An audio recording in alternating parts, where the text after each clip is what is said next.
Good afternoon. This is a meeting of the Planning and Zoning Commission. Today is September the 19th of 2019. It is 6 o'clock, and I am calling this meeting to order. Can we have roll call, please? Yes, Mr. Chairman. Erasmo Villarreal, Present. Jose Tellez, Carlos Flores, Present. George Beckelheimer, Raul Galde, Present. Johnny Narvaez, Abraham Lugo, Jose Luis Villarreal, Present. Jorge Dominguez. Present. For the record, Mr. Chairman, you do have quorum. Thank you. Can we have a motion to excuse the commissioners that are not here? So move. Second. A motion and a second. All those in favor? Aye. Motion carries. Thank you. Can everybody please stand for the Pledge of Allegiance? I pledge allegiance to the flag of the United States of America and to the republic for which it stands, One nation, under God, indivisible, with liberty and justice for all. Thank you. Okay, the next item that we have is the consideration and approval of the minutes of August the 15th and of September the 5th, and of a special workshop on the 12th. Mr. Chairman, we regret to inform you that the minutes for August 15th have yet to be prepared, or they need a little bit more work. So the minutes of the September 5th and September 12th are included in your packet. However, the August 15th minutes will be included in the next meeting's packet.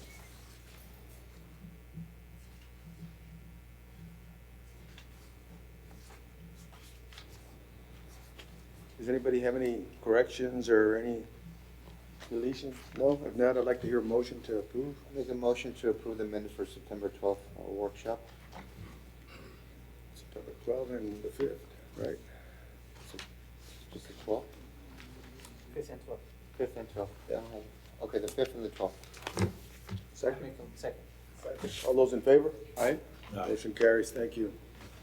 The next item, we have some citizens' comments, and I do have some citizens' comments here. I imagine that everybody would like to speak at the public hearing because they all address a specific item. Is that correct? That is correct. Thank you. All right. First item that we have is a public hearing amending the zoning ordinance map of the city of Laredo by rezoning lot 2, block 1413 Eastern Division, located at 2413 Santa Clara Street from R3 mixed residential to B3 community business district. This is a public hearing. Anybody who wishes to speak in favor of the zone change, in favor of the zone change.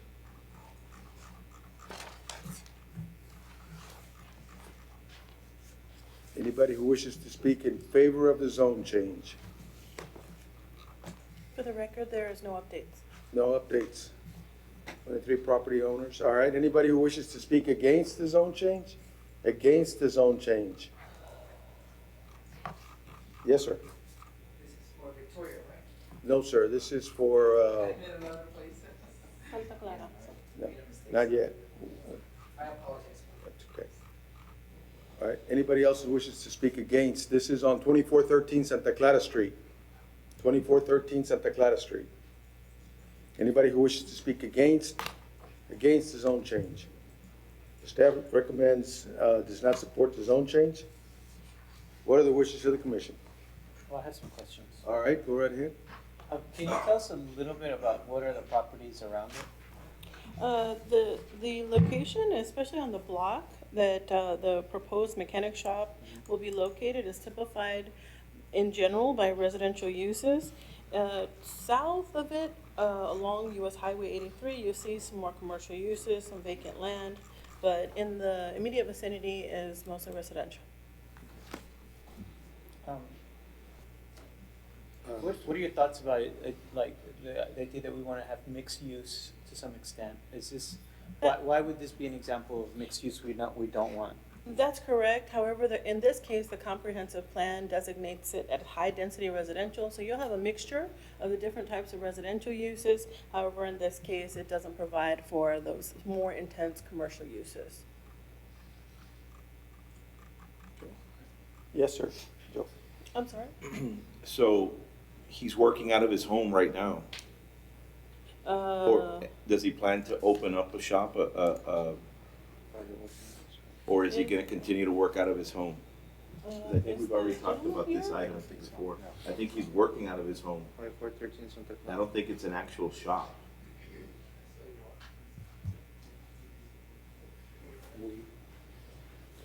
Um, looked at it a couple of times.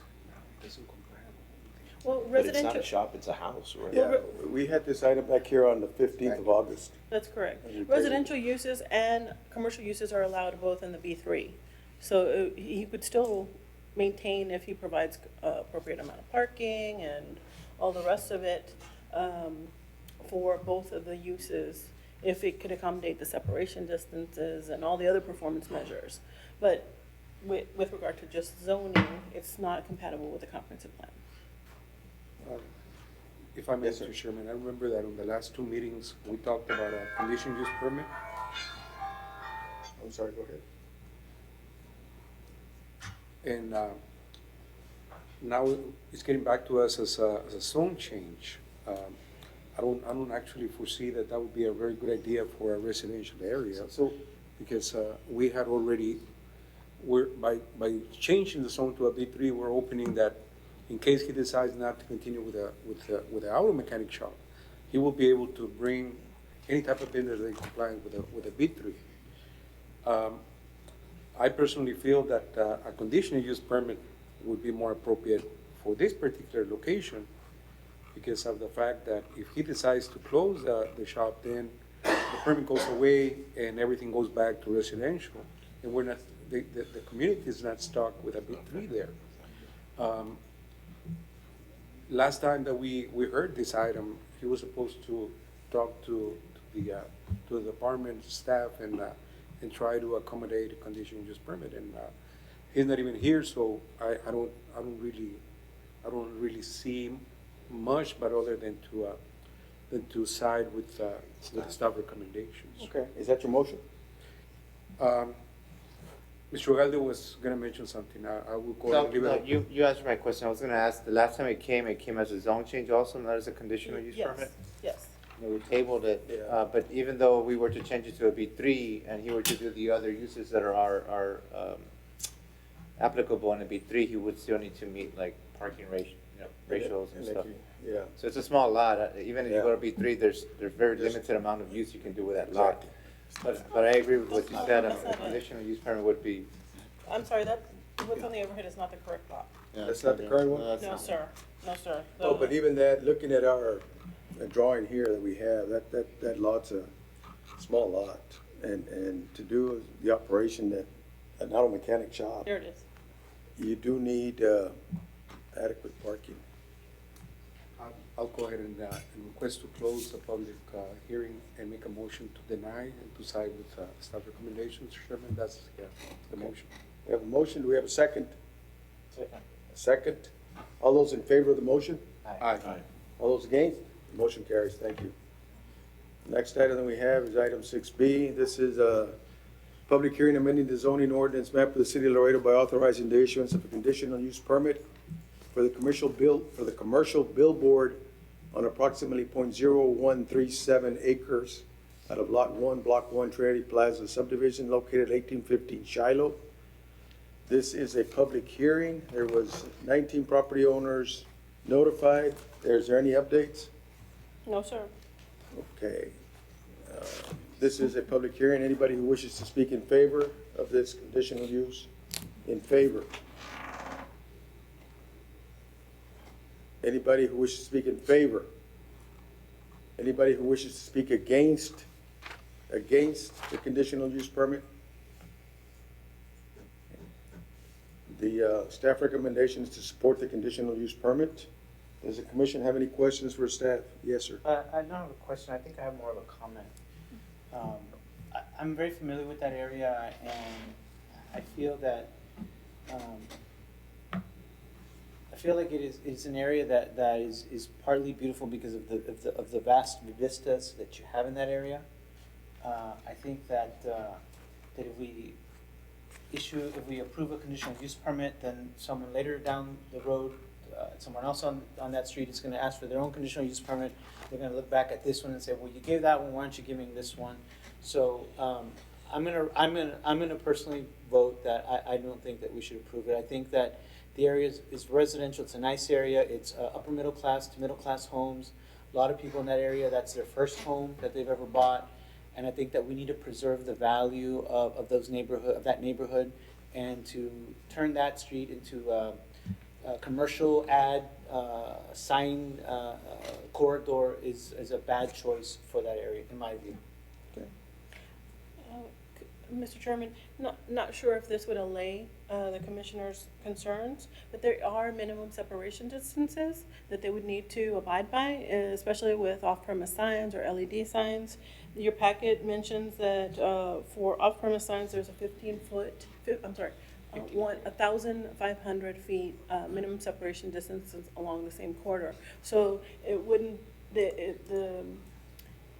wouldn't be allowed to have just, on every single lot, you wouldn't be able to put, a sign of this type. They have to meet those separation distances.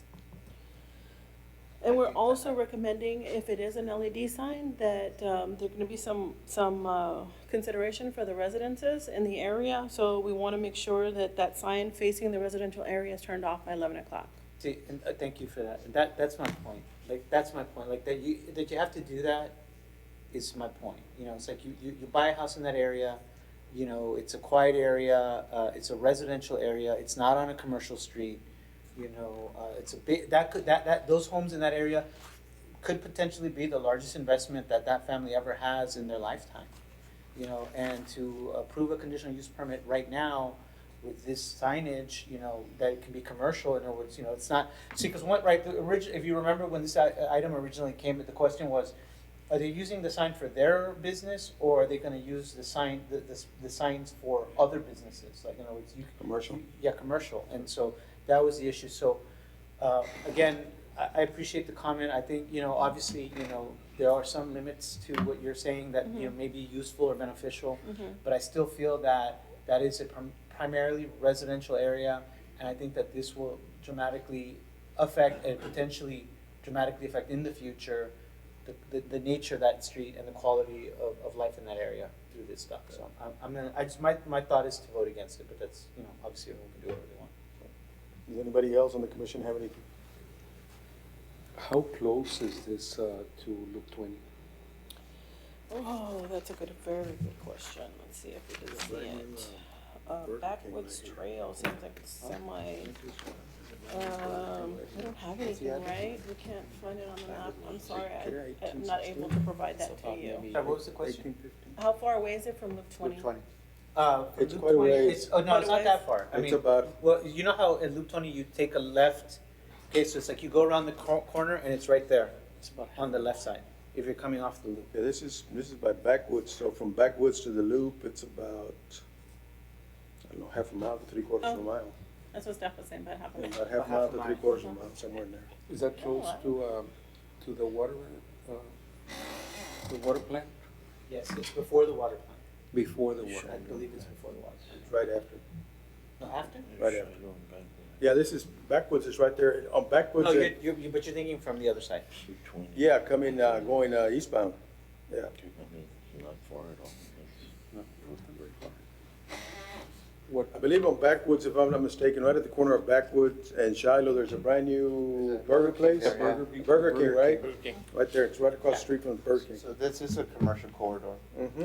and the person applying for this billboard also did some investment. Maybe his biggest investment is life, right? Yeah, both ways, Commissioner.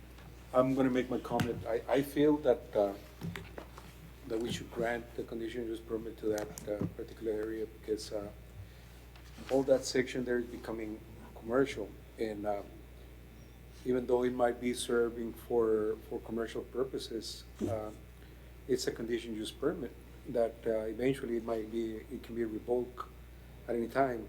But I believe that the usage of that billboard there is gonna be good for the businesses in the area. And I personally, the way I see it, it will not affect the residential area, because this is becoming a commercial corridor. We see it, and it's a personal opinion, and I would vote in favor of it. I would follow this recommendation, but of course, that's the way I feel. Okay, Okay. Commissioner? Can you all remind us, wasn't there a change in the city ordinance that allowed for commercial signage, I guess, west of McPherson, but not east of it. I'm sorry. Yeah, Lenore's. Wasn't there a when this item first came, there was a discussion about that the signage ordinance had been changed, and this is why they needed the CUP, or they needed this because it didn't conform with what the city council had decided as to signage on that side of McPherson. Well, the CUP, if granted, it does require that they conform to the sign ordinance.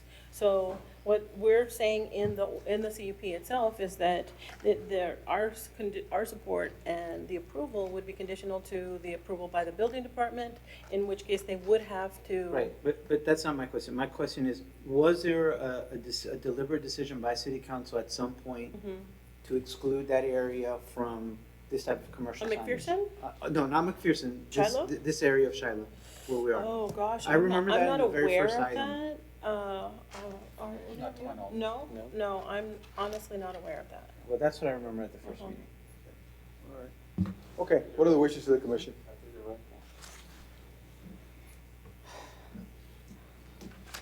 I mean, make your motion and see what happens. I'll make a motion to close public comments and support staff's recommendation for the conditional use permit. Okay, we have a motion, do we have a I'll second? second that motion. There's a second, all those in favor of the motion signify by saying aye. Aye. All those against? Motion carries. Next item is public hearing amending the zoning ordinance of the city of Laredo by rezoning Lot 9, Block 166, Western Division, located at 1602 Victoria Street from HRO, Historic Residential Office District, to CBD, Community Business District. This is a public hearing, and I do have people that have signed up on this particular item. Mr. Chairman, we have an update on that. We have 1 in favor and 4 in opposition. Okay. All right. Let me go ahead and, this is a public hearing. And I am going to start with those people that are in favor of the zone change. In favor of the zone change.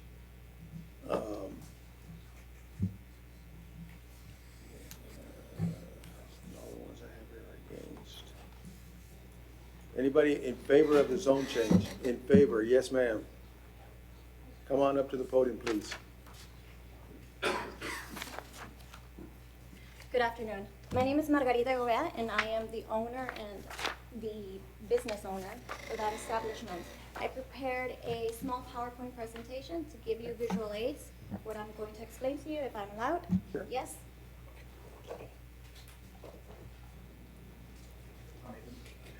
Yes, please.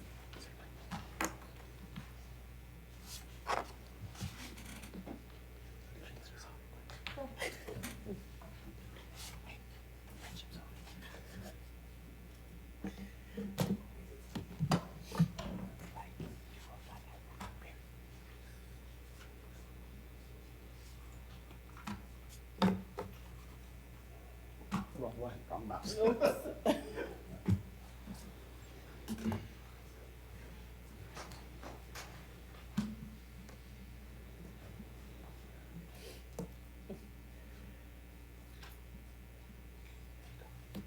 Thank you very much.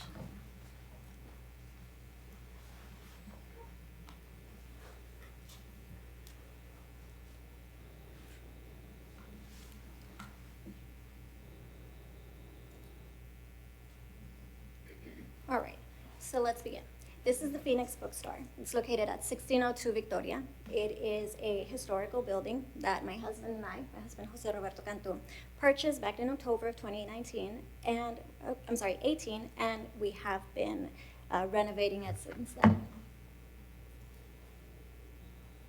This is a Google Maps satellite view, like you were seeing previously before. This is the construction building, and this is the ample parking lot that we have in the rear. A little bit about us. We are a new take on your traditional bookstore. Our goal is to create a space where the community can gather to have discussions and to seek out self-development within books. The establishment will hold an integrated coffee shop and an array of book genres, but will take particular pride in stocking its shelves with literature written by Hispanic authors and/or literature focused on the life and struggles of Hispanics. Our bookstore is located in beautiful downtown Laredo inside a 134-year-old historic Victorian-style home constructed in 1885 by Miles Little.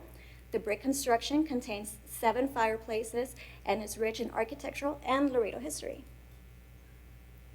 Our goals are to make literature more accessible and appealing to the Laredo community, to create a comfortable space for the community to gather in, to offer a family-friendly entertainment, to offer affordable price books, to maintain the splendor of our historical building, and to share the space within with the community, to participate in the downtown revitalization, to attract downtown traffic to our establishment, along with surrounding businesses, and to promote foot and bicycle mobility within the downtown events. Items that are going to be for sale upon grand opening: we're going to have new and used books, an array of caffeinated and non-caffeinated drinks, and a select menu of pastries to accompany your hot beverage. Our events that we'll be holding will be book readings and book signings, book club meetings, poetry readings, monologue readings, and educational exhibits. Our hours of operation are going to be Sunday through Thursday from 10 a.m. to 9 p.m. and Friday and Saturday from 10 a.m. to 11 p.m. And that is all that I have for you. Also, before I complete my speech, this is a letter that was mailed out to everybody in the surrounding area of the facility, and I did notice that it said that the proposed use is a bookstore coffee shop with alcohol. And I know that many people around are going to have concerns when they hear alcohol and with the rise of bars in the downtown area.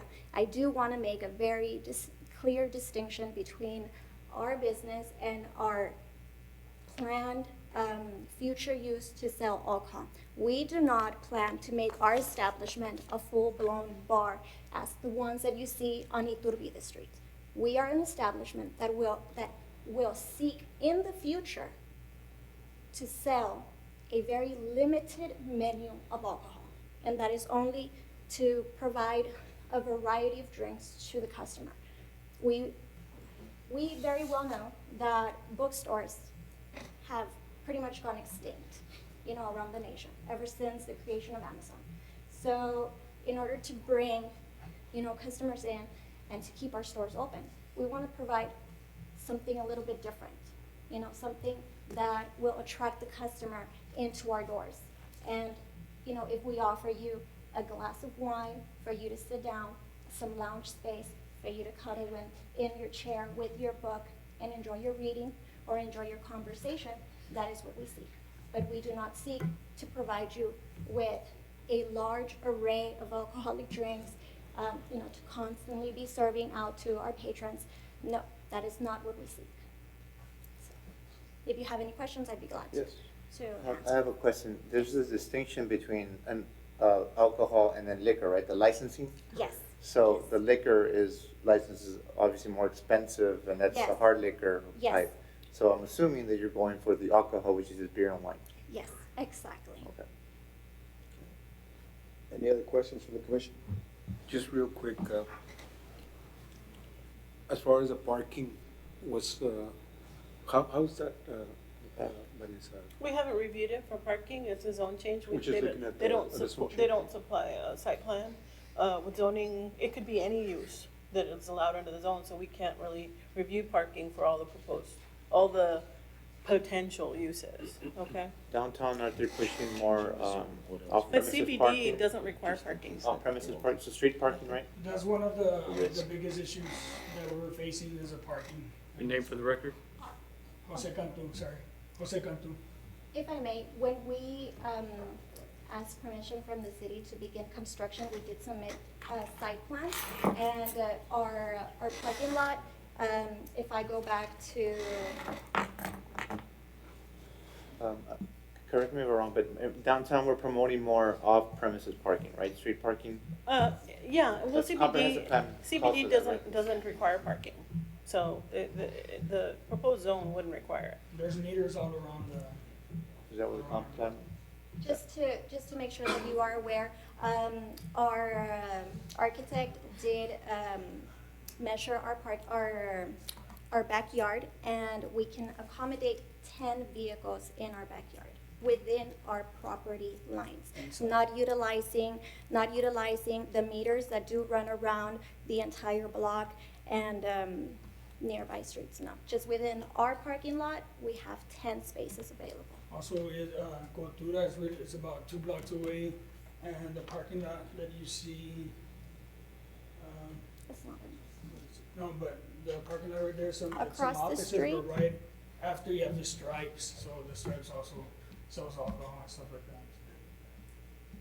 Okay, There's businesses all around, is what I'm trying to say, is not completely, even though it's residential, there's businesses all around there. okay. Any other questions from the commission? I'll just make a quick comment, Mr. Chairman. Actually, this is what the comprehensive plan is all about, trying to bring this type of entertainment and attraction for the community. And this is a zone change, so only the comment is not towards the permit. But even if they were required additional parking, some of the comprehensive plan and changes in our ordinance are gonna allow for some parking in the street. So I personally feel that we're good with that. Okay, that's my comment. Thank you very much for your presentation. May I say one last thing? Yes, of course. I'm sorry, I just want to make sure that I, bring out all the points that I wanted to make. And we really want to seek out this zone change because we've been renovating this building and it's beautiful. It's gorgeous. And if we don't get the zoning approved, I can still open my establishment as a bookstore, it's allowed. But I cannot allow the patrons into the upstairs area because I wouldn't be able to provide you enough parking. And I really want the community to be able to walk in there and have full access to the upstairs area and be able to see the splendor of this home. So if you would just take that into consideration, I really appreciate it. Okay, thank you. Thank you very much. This is a public hearing. Anybody else who wishes to speak in favor of the zone change? In favor of the zone change? Oh, no, I did not. All right. Anybody who wishes to speak against, and I do have several people that have signed up against, and I'll call you up. First one that I have is Sara Cabello.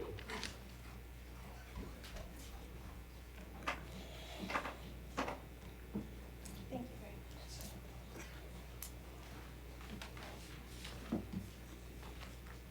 much. Good evening, Good gentlemen. evening. My name is Sara Cabello, and first I want to thank you very much for this opportunity to allow me to speak. I am an owner of a property on 1612 Houston.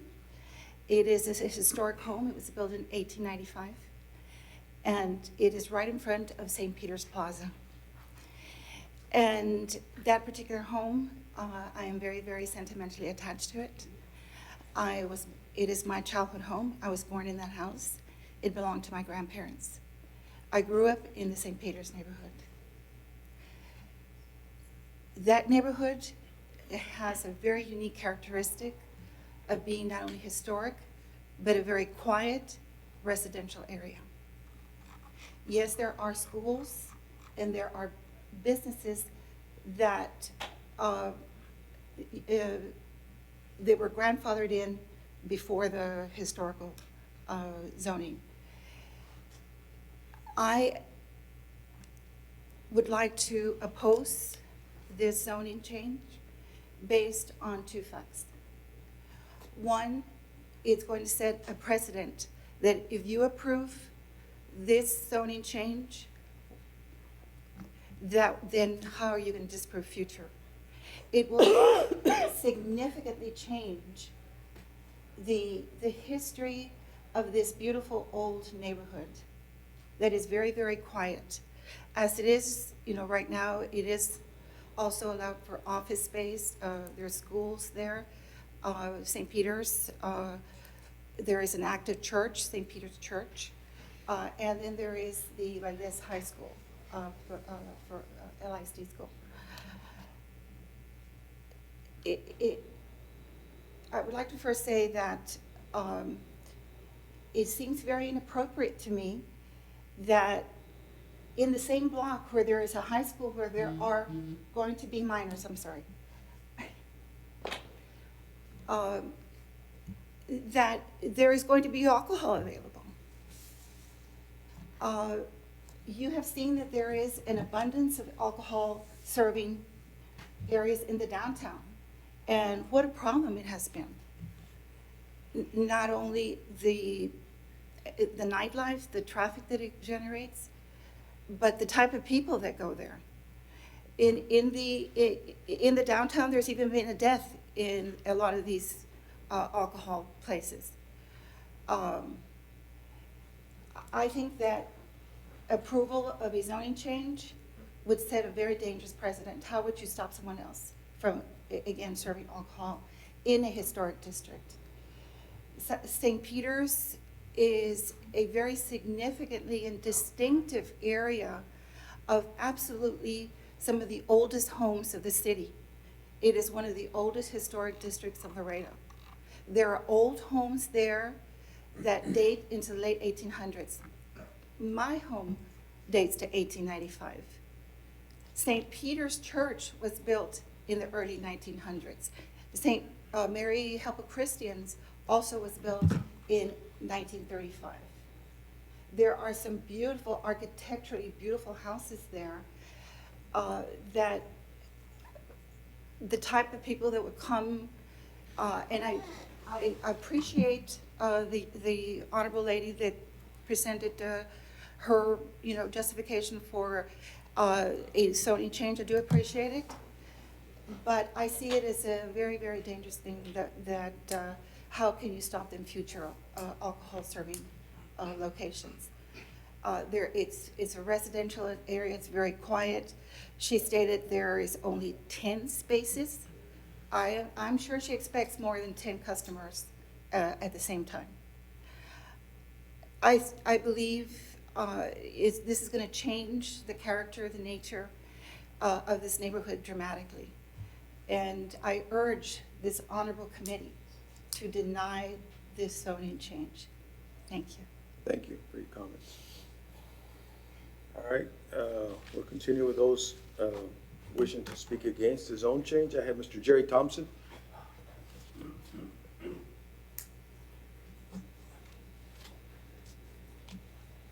Good evening, Honorable Commissioners.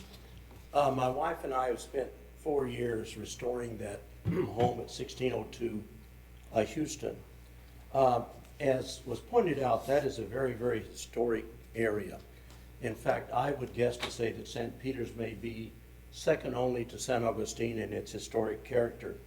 And I think what is said is exactly right. I think you would be setting a very, very dangerous precedent here. God knows that nobody is against a bookstore in Laredo, Texas. But the key word there, I think, is as alcohol, and that's what really, really, really scares me. Not the books, but the alcohol. As was pointed out, you've got a church within a block and a half. You've got an elementary school. You've got Jose Valdez High School. You've got numerous residential areas where, as one of my friends says, sometimes in the evening you can actually hear the crickets in the trees. Just, I think, less than a year and a half ago, you said no to Gregory's. I think this is a step beyond what Gregory's was wanting to do when they wanted to rezone an area there. I can't imagine why the staff would recommend this. I think there's something at play here that's a lot more than books and coffee. You and I know that there's no money in books and coffee, but there's a lot of money in alcohol. So I wonder if the real question here that we should not look at is the quality of life. And I think we would really, really come to regret making a zone change here, because this would open the gate to practically anybody who wants to go in and make a zone change. I think what really is at stake is not only the integrity of that neighborhood, but the integrity of all our other neighborhoods, as was pointed out by one of the members of this committee. I think the owners knew exactly what they were purchasing when they purchased property in that area that was zoned. And so I would respectfully ask you to deny this. I think you would be making a very, very dangerous precedent. Thank you. Thank you. Your comments. All right, I now have Maria Eugenia Guerra.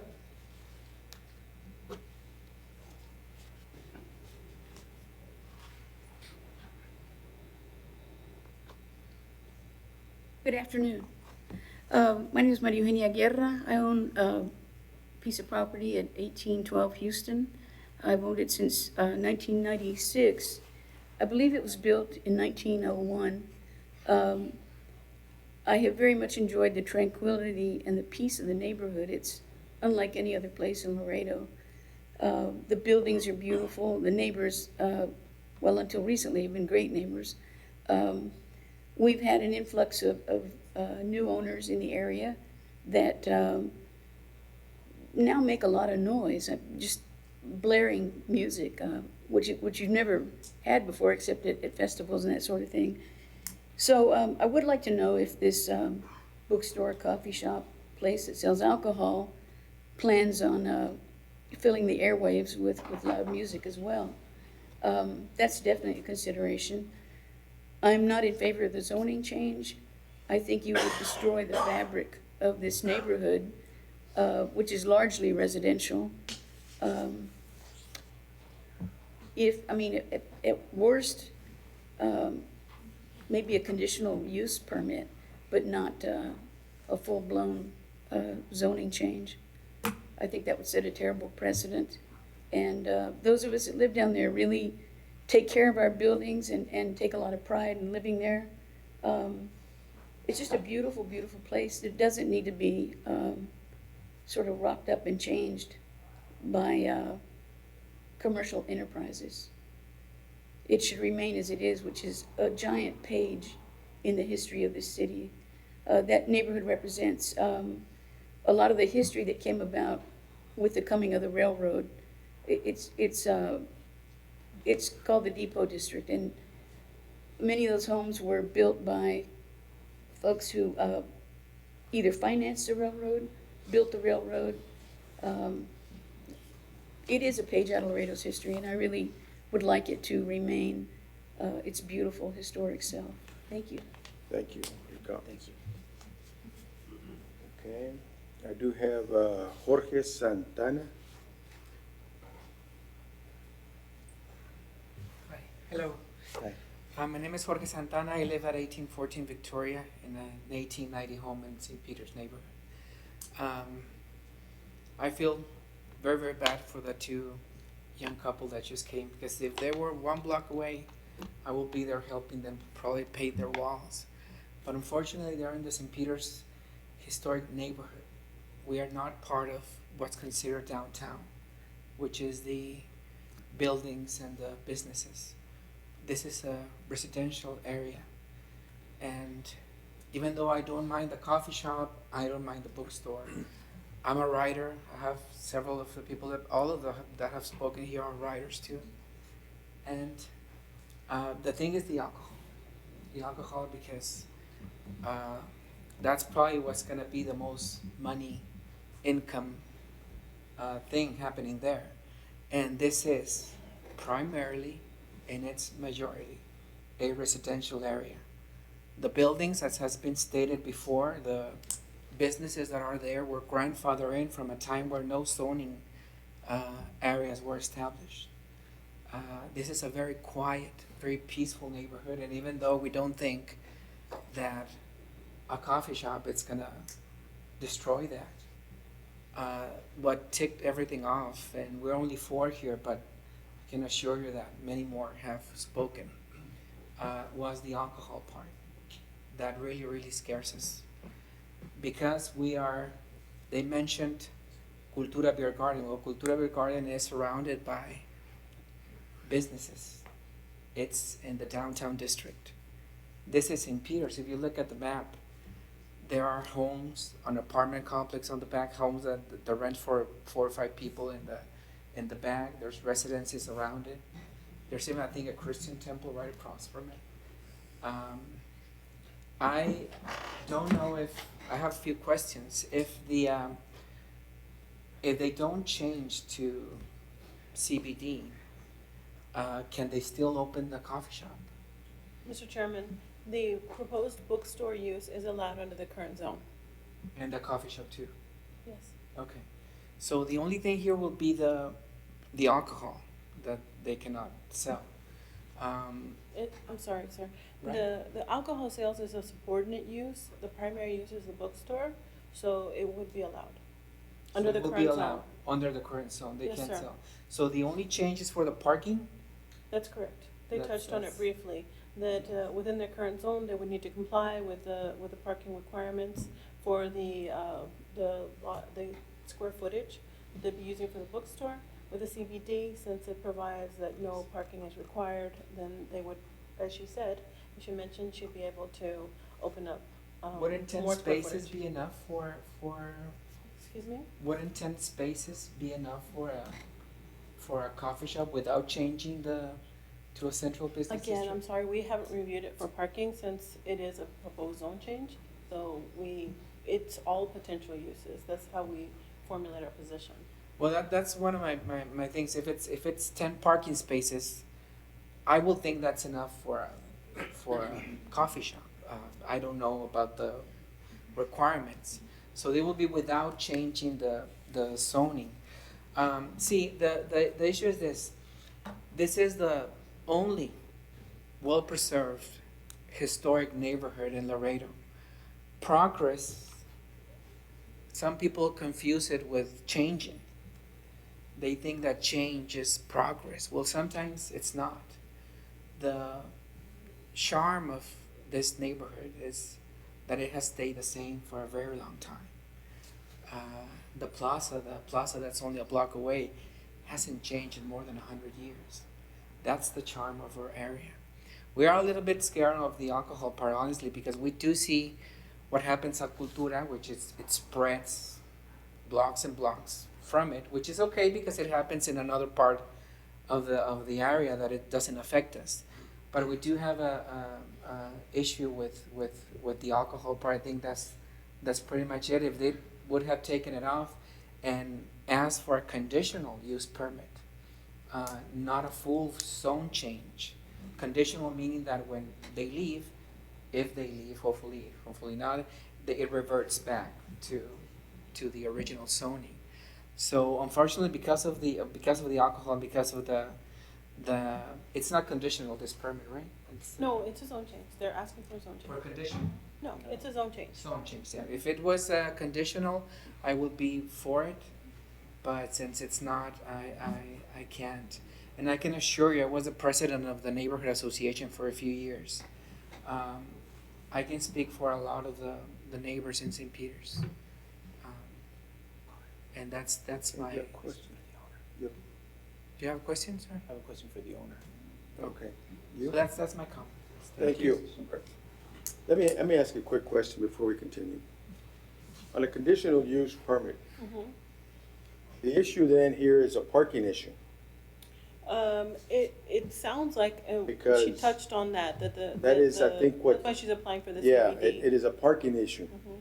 Current zoning that she has, she can open up only using probably half of the property and still do whatever the alcohol. Yeah, the use is allowed under the current Yeah, zoning. the issue then is a parking, so a conditional use permit would not help, would it? Because now you're going into a public street. I'm sorry, say again, pardon I me. said a conditional use permit would not help the parking issue. Typically, on conditional use permits, we require that all parking for the proposed use be accommodated within the property Within the boundaries. property, exactly, exactly. But let me ask you a question. Yes.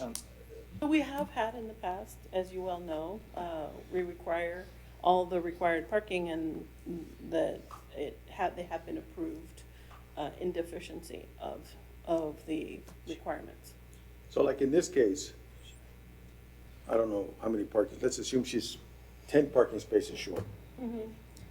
under a conditional use permit then? We Would would- those parkings be allowed to be We util- would, if she did not meet the requirements under the code, our position would be we would not support. However, of course, as in all things, council is the final say. Yeah, but a conditional use permit would not cure the parking issue. No, as I said, our position would be that we did not support. Yeah. However, council could approve it in violation. Okay. Commissioner? I guess first of all, can we be clear that their current zoning allows them to sell alcohol? That's correct. That's great. It does, because it is not the primary use. We don't have any reason to doubt that the primary use is gonna be the bookstore. The coffee shop and the alcohol sales are subordinate to that.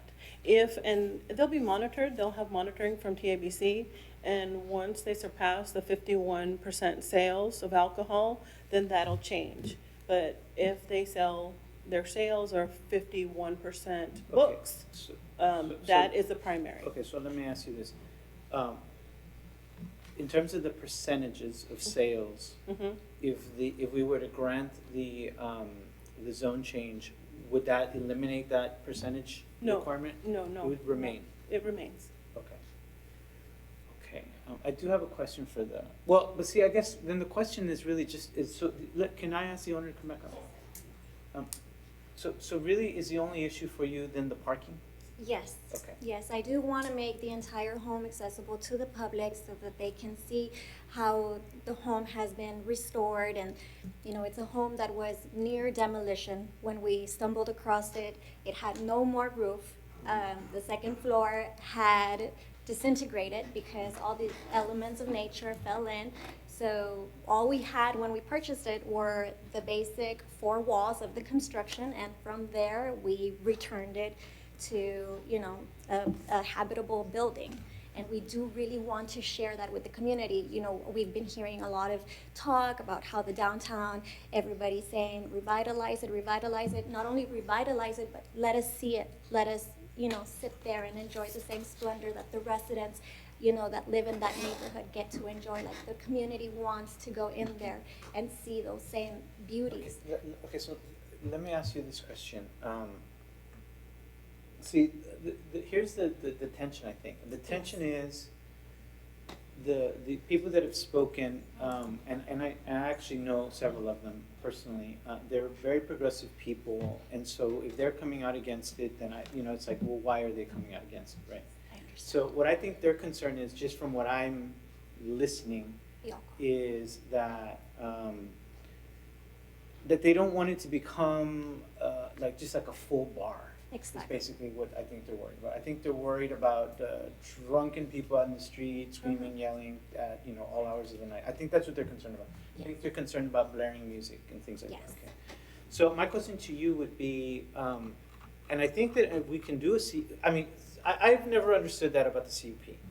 Like, I've never understood how you write a CUP, but it's basically they have to comply with the ordinance. I mean, I thought this whole point of the CUP is you're going to vary from the ordinances in order to allow this limited use. No, in fact, the CUP has some language that says it cannot be used as a variance mechanism.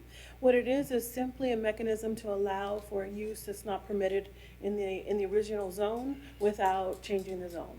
It's just an overlay, but it was never intended to provide a mechanism for variance to the rest of the requirements for parking. But it is in function though, right? It is in function, right? Because in other words, if we see, because now on their side, see, the thing that I like about the project is that it's a great project, right? But then they get the zone change, and then in a year from now they figure out that it's not a profitable project for them, and so that they sell the building, and then someone comes in who doesn't want a bookstore, that isn't trying to create a cultural, space.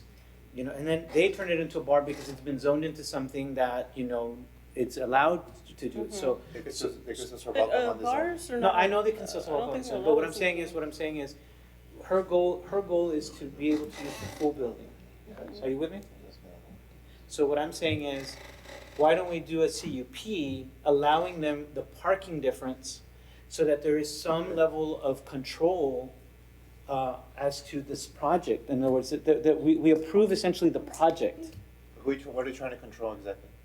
I'm trying to control the situation that would occur if they were to decide to sell the building and then some new owner comes in and doesn't respect the community, the cultural history, like all of the things. Like, in other words, their project is taking into account the very concerns of the people that we've already heard, or at least some of the people that we've heard, right? In part, at least in part. Okay, not totally, but in part.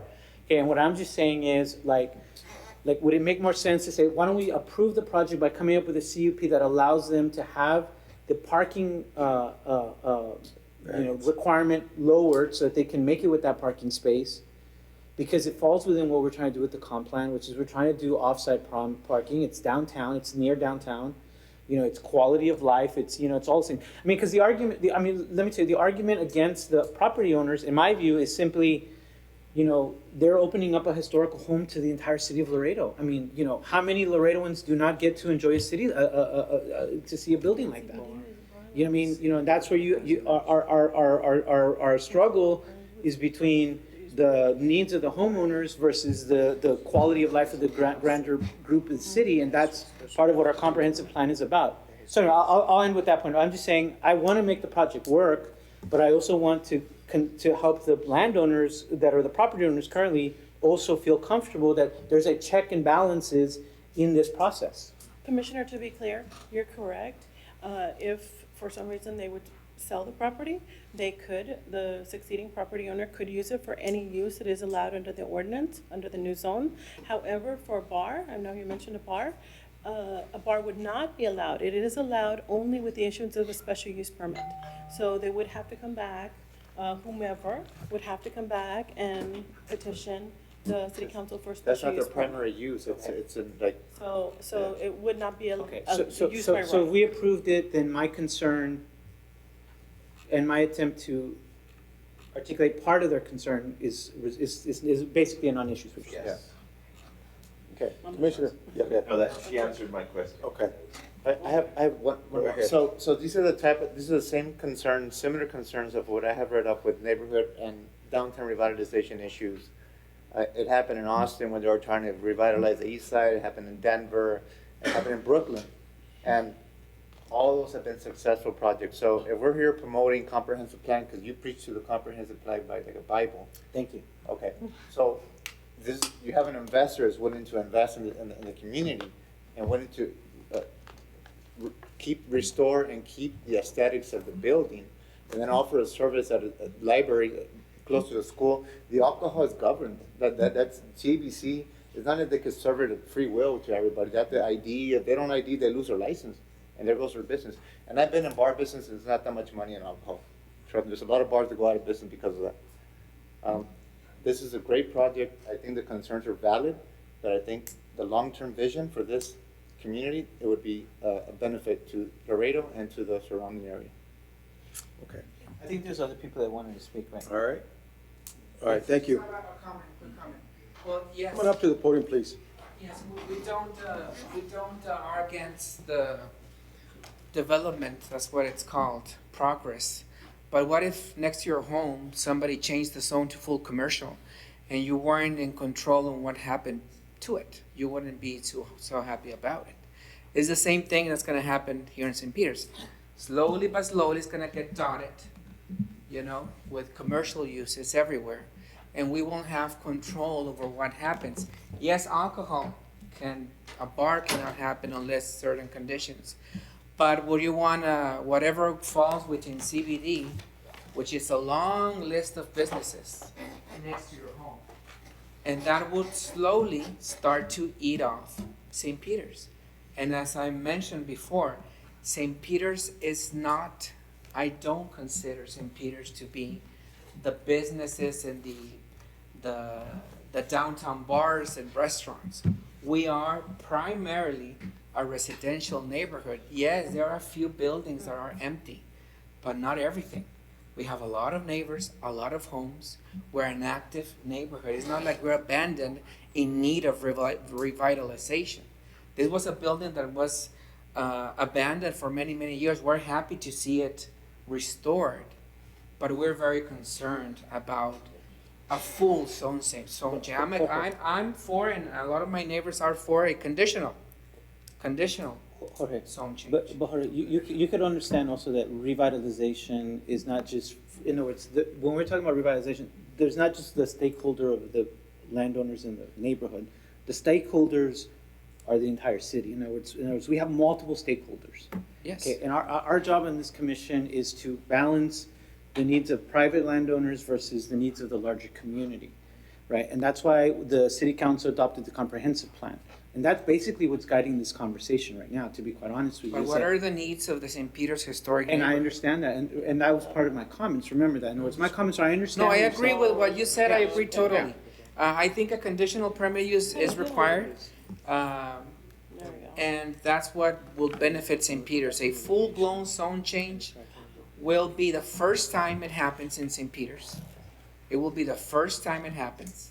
It has to never happen. Other businesses have come and they have used a conditional use permit. There is Casa Lopez that has no parking.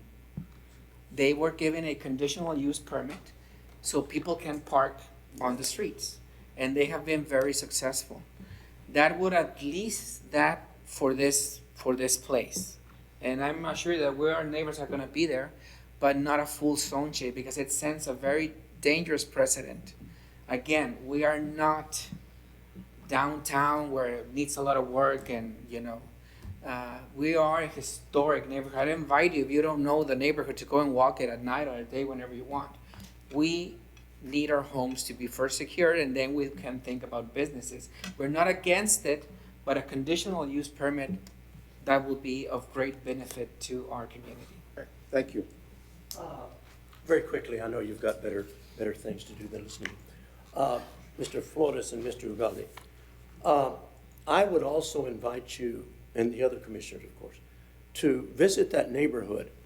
You've already got 2 operations there that are basically operating businesses that are clearly in violation of the ordinances, where you've got loud music, there's alcohol being consumed, the whole neighborhood is basically being ruined by a couple of historical preservations that were done there but are now becoming party houses, and you've had one kidnapping, for example, within a half a block of St. Peter's. That whole neighborhood is being changed unless something is radically done.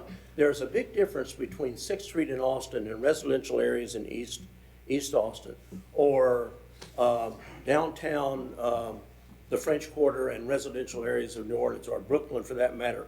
I've seen the restorations in Denver. They're not mixing commercial areas with residential areas and allowing alcohol to be served in residential areas. I think that there's a little bit of misleading information that's going on here.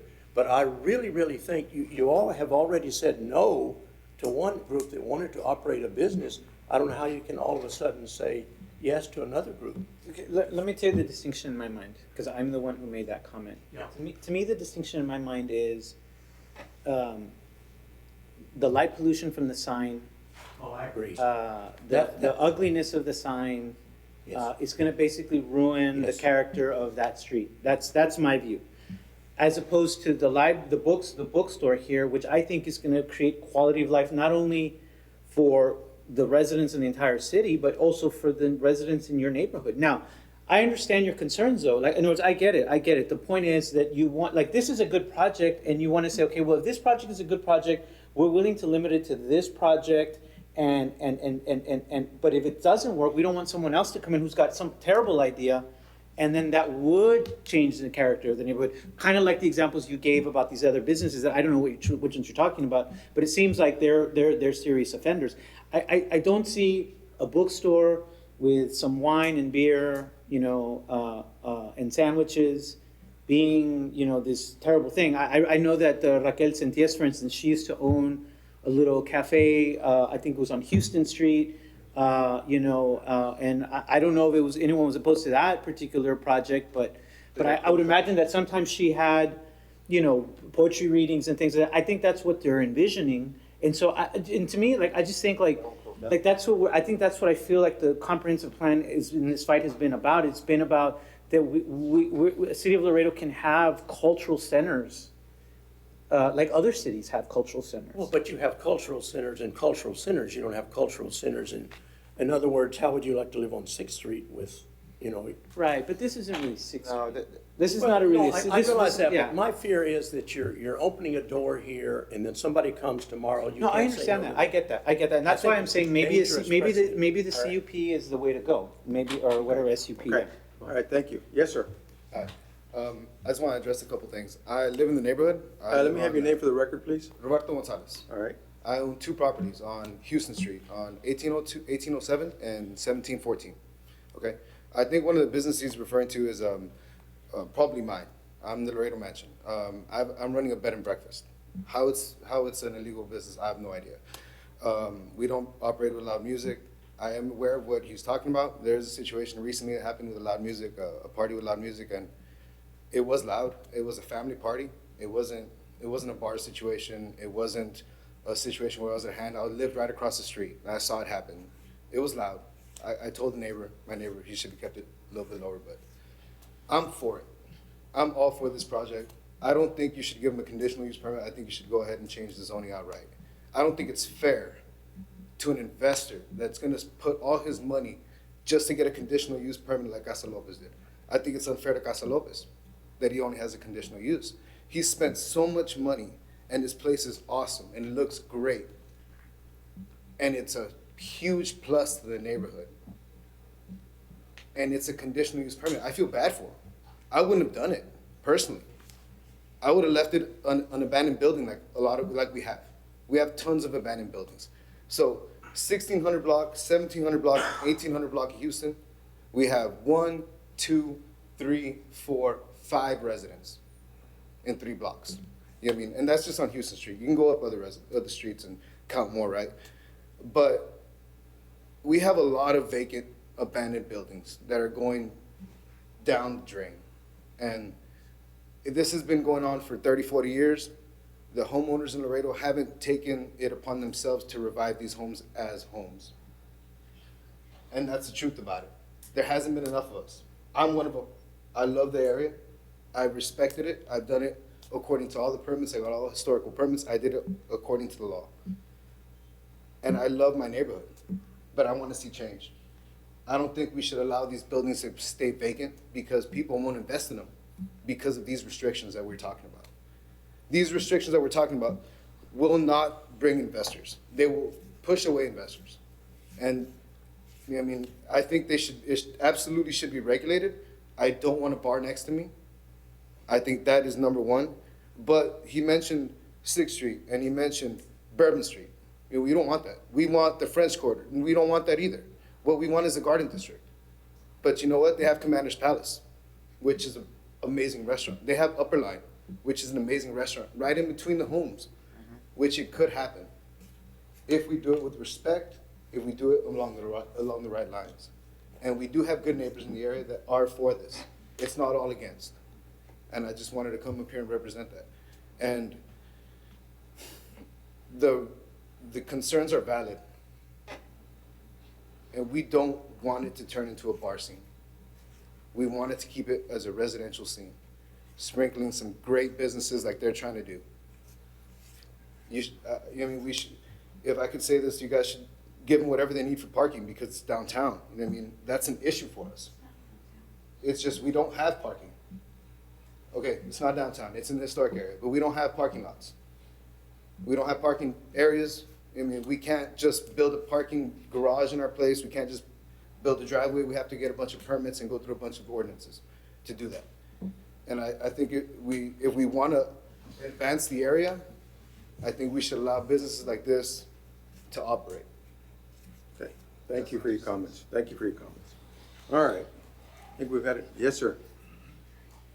Ruben Dominguez for the Laredo Fire Department. I just want to make a comment. It's not so much a comment, I guess just a recommendation. I don't know if the owners have had the opportunity to sit down with the fire department and the building department. And the only reason I'm bringing this up is because and bear in mind, I don't have all the specifics. I don't have the size, the square footage, I mean, the construction type, the layout of the building. But I just would recommend them to sit down with the city of Laredo so they can kind of see what they're trying to do there, because In this instance, it's a change of use. This used to be a residential occupancy, and now they're gonna switch it to an A3. And when you make that transition, the building wasn't originally designed for that. You run into some issues with exits. Are they gonna need 2 stairwells from the second floor? Usually an A3, if you have it on a second floor, actually requires a sprinkler system.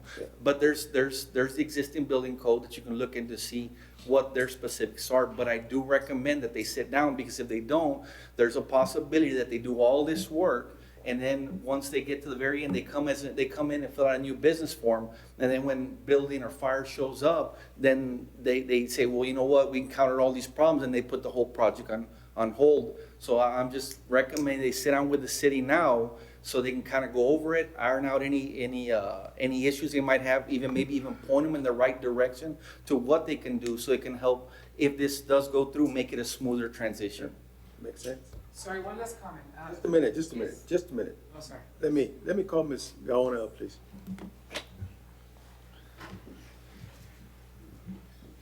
Ms. Gaona, you heard what Chief Dominguez said. I don't know if you guys have gone through the process with the city and the fire department? We have not yet met with the fire department. We have Okay. been meeting the regulations set forth by the city planning and zoning, other constructional permits, but we haven't arrived to the fire permit Okay. yet, yes. Because he is correct. The use was residential and now is going more into a commercial use. The fire code has certain specific things that are required of the building. And he mentioned a couple of them, secondary exits, second story requires, 1 or 2 stairways, fire exits. So there's some other issues, and even a fire sprinkler system based on square footage. It could be. Yeah, on the second floor. So these are, issues that really need to be addressed also. I mean, in that case, would you be amenable to table this right now to make sure that these concerns, you all have the right, information as to what would be required to continue with your project? Our building isn't, is still under construction. We haven't put the sheetrock or I'm not sure the term, the stuffing that goes in. Insulation. The insulation, we haven't, because we are pending fire, And actually, that's what I was thinking. The earlier, the sooner you go, the better, because see, you're starting to finish out the interior. But if there's some changes you need to do, you put up all that sheetrock and you might actually have to tear it up to add another exit. So I would think the sooner you can go before you make any more changes, the better it would be. The earlier in the stage, the better. Yes, no, that is why we've been holding off, because we've been first making sure we pass our plumbing permit. The building didn't have any electrical when we purchased it. It didn't have any plumbing. We've had to hire personnel to install all those elements back into the home. But we really wouldn't want to table it. We will address it. Okay. We will meet with Okay. That was just a question I had for you. Thank you very much for your answer. Yes, sir, you had a comment? This will be the last one I'll take. Yes. I just want to mention, Casa Lopez has a conditional use permit, and it's very successful business. They bring a lot of people to downtown. You can look at the videos on their Facebook page, or even I don't know if you have gone, but it's a very, very successful business, and they All right. do have a conditional use permit, which is what I would recommend for. Okay, for this all right, case. thank you. We've spent enough time on this particular item. The only thing is that I need to wait before we can take action. We're missing one commissioner, and I'm gonna hold the public hearing in abeyance for a second.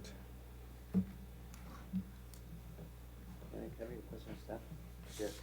I have a question for Seth. How many other buildings are like this condition, dilapidated condition around the area? Oh, I'm sorry, we don't have that No. information with us. Commissioner, there's exactly what he's saying is right. There is a serious problem down there that came about when LISD is abandoning these buildings. And you've got what the historical preservation calls demolition by neglect. So there is a serious problem, as was being explained, with a lot of abandoned buildings there that are simply owned by LISD but not being maintained. It's a problem.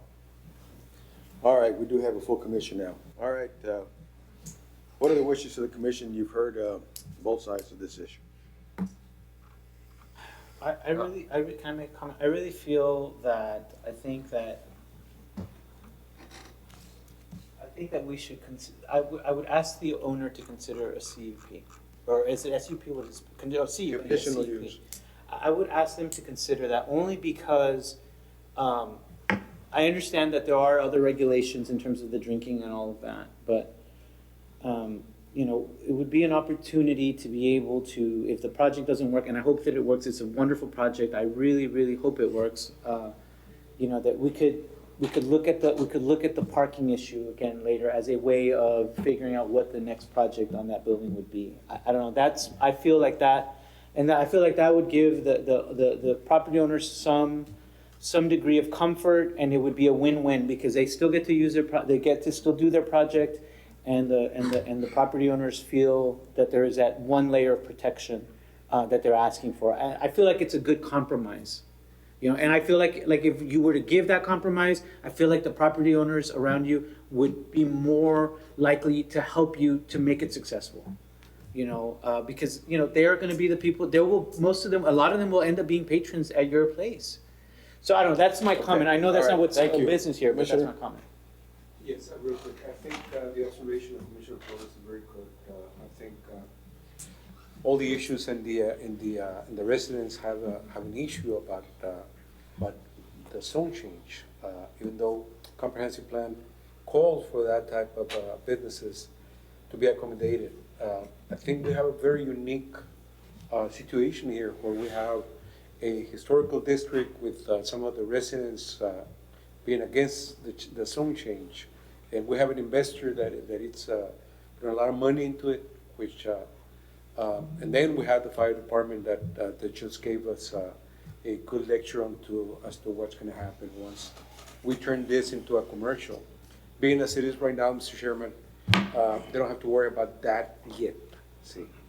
I believe that if they come back with a conditional use permit, a lot of the issues will be removed. I think the feelings in between the residents and the new owners are gonna be more positive, and I think it's to the advantage of the investor owner to go with a conditional use permit. Okay. Commissioner Villarreal, you had a comment? No. Okay, we're good. Really, it's if the commission wishes to make a motion on. What's really not, I mean, let me ask you, they have to want a CUP. They have to want a CUP. It's either we vote on this or not. Yes, so are you calling for a motion? Yes. Well, yeah. I'm gonna make a motion to support staff's recommendation and approve the zone change. I second. Okay, there's a motion and a second. All those in favor? Let me see, show of hands. Well, I'm gonna have to vote for it, but. On favor, please, let me see it. We have 3. Those against? 2. Motion carries. All right, thank you. All right, the next item that we have is a public hearing amending the zoning ordinance of the city of Laredo by rezoning the west one half of Lot 7, Block 355, Eastern Division, located at 417 East Broad Street from R3 to B1. This is a public hearing, and I do have one individual who wants to speak in favor. Claudia Ergin? Ergin. Yes. Hello. Hey, well, I'm here today to request a zone change, and pretty much because I own the property that's next to this one, and what I propose to use it for is nursing service. Okay, so I really need it to be changed because according to licensure, you know how we have our office built and our licensures approved and stuff, we do have to have it a B1. So this building would actually be an extension from what we currently have. I've been there on 2919 Springfield, I've been there for almost 10 years already. It's a very quiet area for me. It works well. We've never had any problems. So this would just be adding a little bit more room to what I currently have. Okay, Now, thank you. Any? Okay. Oh, all right, thank you. Okay. This is a public hearing. Anybody who wishes to speak in favor of the zone change? In favor of the zone change? Anybody who wishes to speak against the zone change? Against the zone change? Okay, there were 25 notices sent out, and my communication has nothing coming back. Is that still That's correct, there's no update. All right. All right, what are the wishes of the commission? Make a motion, close public, approve subject, Close public hearing. yes, sorry, and go with staff's recommendations. Okay, we have a motion, we have a second? I'll second it. And a second. All those in favor? Aye. Those opposed? Motion carries. Thank you. The next item that we have is item amending the zoning ordinance of the city of Laredo by rezoning lot 11, block 11, El Eden subdivision located at 5116 Frijolillo Drive from R1MH to R2. I do have one individual who wants to speak, Andres Reyes. Mr. Chairman, Yes. we do have an update. All right. And we wanted to also report that staff is going to request that this item be tabled. I'm not sure if the gentleman, are you the owner? I am. The requester? It was brought to our attention just very recently that this is, the plat requires that this be single-family residential, and it's not in compliance with the model rules as well. So we're going to request that this item be tabled for tonight so that we can review staff's position. Well, it's fairly news to me. First of all, well, thank you for having me here tonight, Chairman Villarreal, Commissioner. I had not heard that there was going to be We such do a apologize. It came I'm to, sorry, what? we do apologize. It did come to light, to our attention very, very recently. And I'm not exactly sure that I'm understanding what it is that you're requesting that we table for. Let me clarify. The plat itself has a note that says no more than one single-family detached dwelling unit shall be located on an individual residential lot. So since the zone change would allow for multifamily, it does fly in the face of the plat note and the model rules. All right, I'm gonna temporarily call for a recess here. We don't have a quorum. So, I guess discussion can go on, but there's no action. how many apartments can you put there if it's multifamily? It's just, how many square feet is the lot? Oh, gosh. Let me see if I can answer that question for you. I mean, if it's 4, it's still considered single family, right? 4 No. units. It's, No, sir. No, Under the code, it's. Single family 4? It's No, multifamily. No. It's one. Well, not according to the bank. I'm sorry? Not according to the bank, 1 to 4 single family The bank home. has it. And you got 10-foot setback on the side and then 20 in the front. total square footage according to my site plan is 3,523 square feet. You can do. Of what we would propose to be the livable space. So then, it's a pretty good sized lot. 3,000. The livable space that we would propose, 3,523. There's an existing structure there already. You could do 3 units. You can do 2.5 units And- on a 1,200 square foot density. You per got unit, the yeah. 10-foot setback and the side, because the corner is gonna Yes, live- I have here with me the architect that's gonna help me out with this, and we've looked at that, and we've looked at the setbacks, and in particular, because we know that there's gonna be certain parking requirements. Yeah. And so that notwithstanding, the setbacks and that kind of thing, he has managed to find a way where 6 slots would be fitted in it, which I believe that's 6 slots would be required for 4 apartments. But, well, be that as it may, I'm not understanding, you started explaining to me what. Yeah. Okay. Go ahead. I'd like to explain a little bit. I'd like to explain a little bit about this. This subdivision itself is one of the newer subdivisions that falls under the criteria of the model subdivision rules. And under certain requirements, the newer subdivisions that are residential in nature are limited to 1 dwelling per lot only. And they require a note on the plat. So in this particular case, on the exhibit that I have up there on plat note number 4, no more than 1 single family detached dwelling unit shall be located on an individual residential lot. So because of that, the city has to abide and enforce that rule, because it's part of the model subdivision rules. that is a requirement under the plat in this particular case. Well, That was that's- brought to our attention today at the last minute. That's very interesting. I suspect I know who was it that brought it to your attention. It's the same folks that developed all the area around. And I would like to see why they didn't challenge the other existing apartments that are there.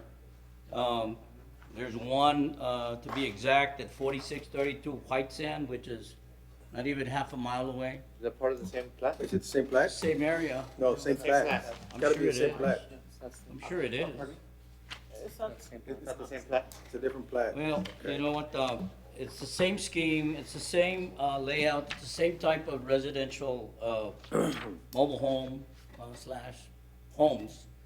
And then there's yet another one, it's located at 4712 Sunrise. So would a replat fix that?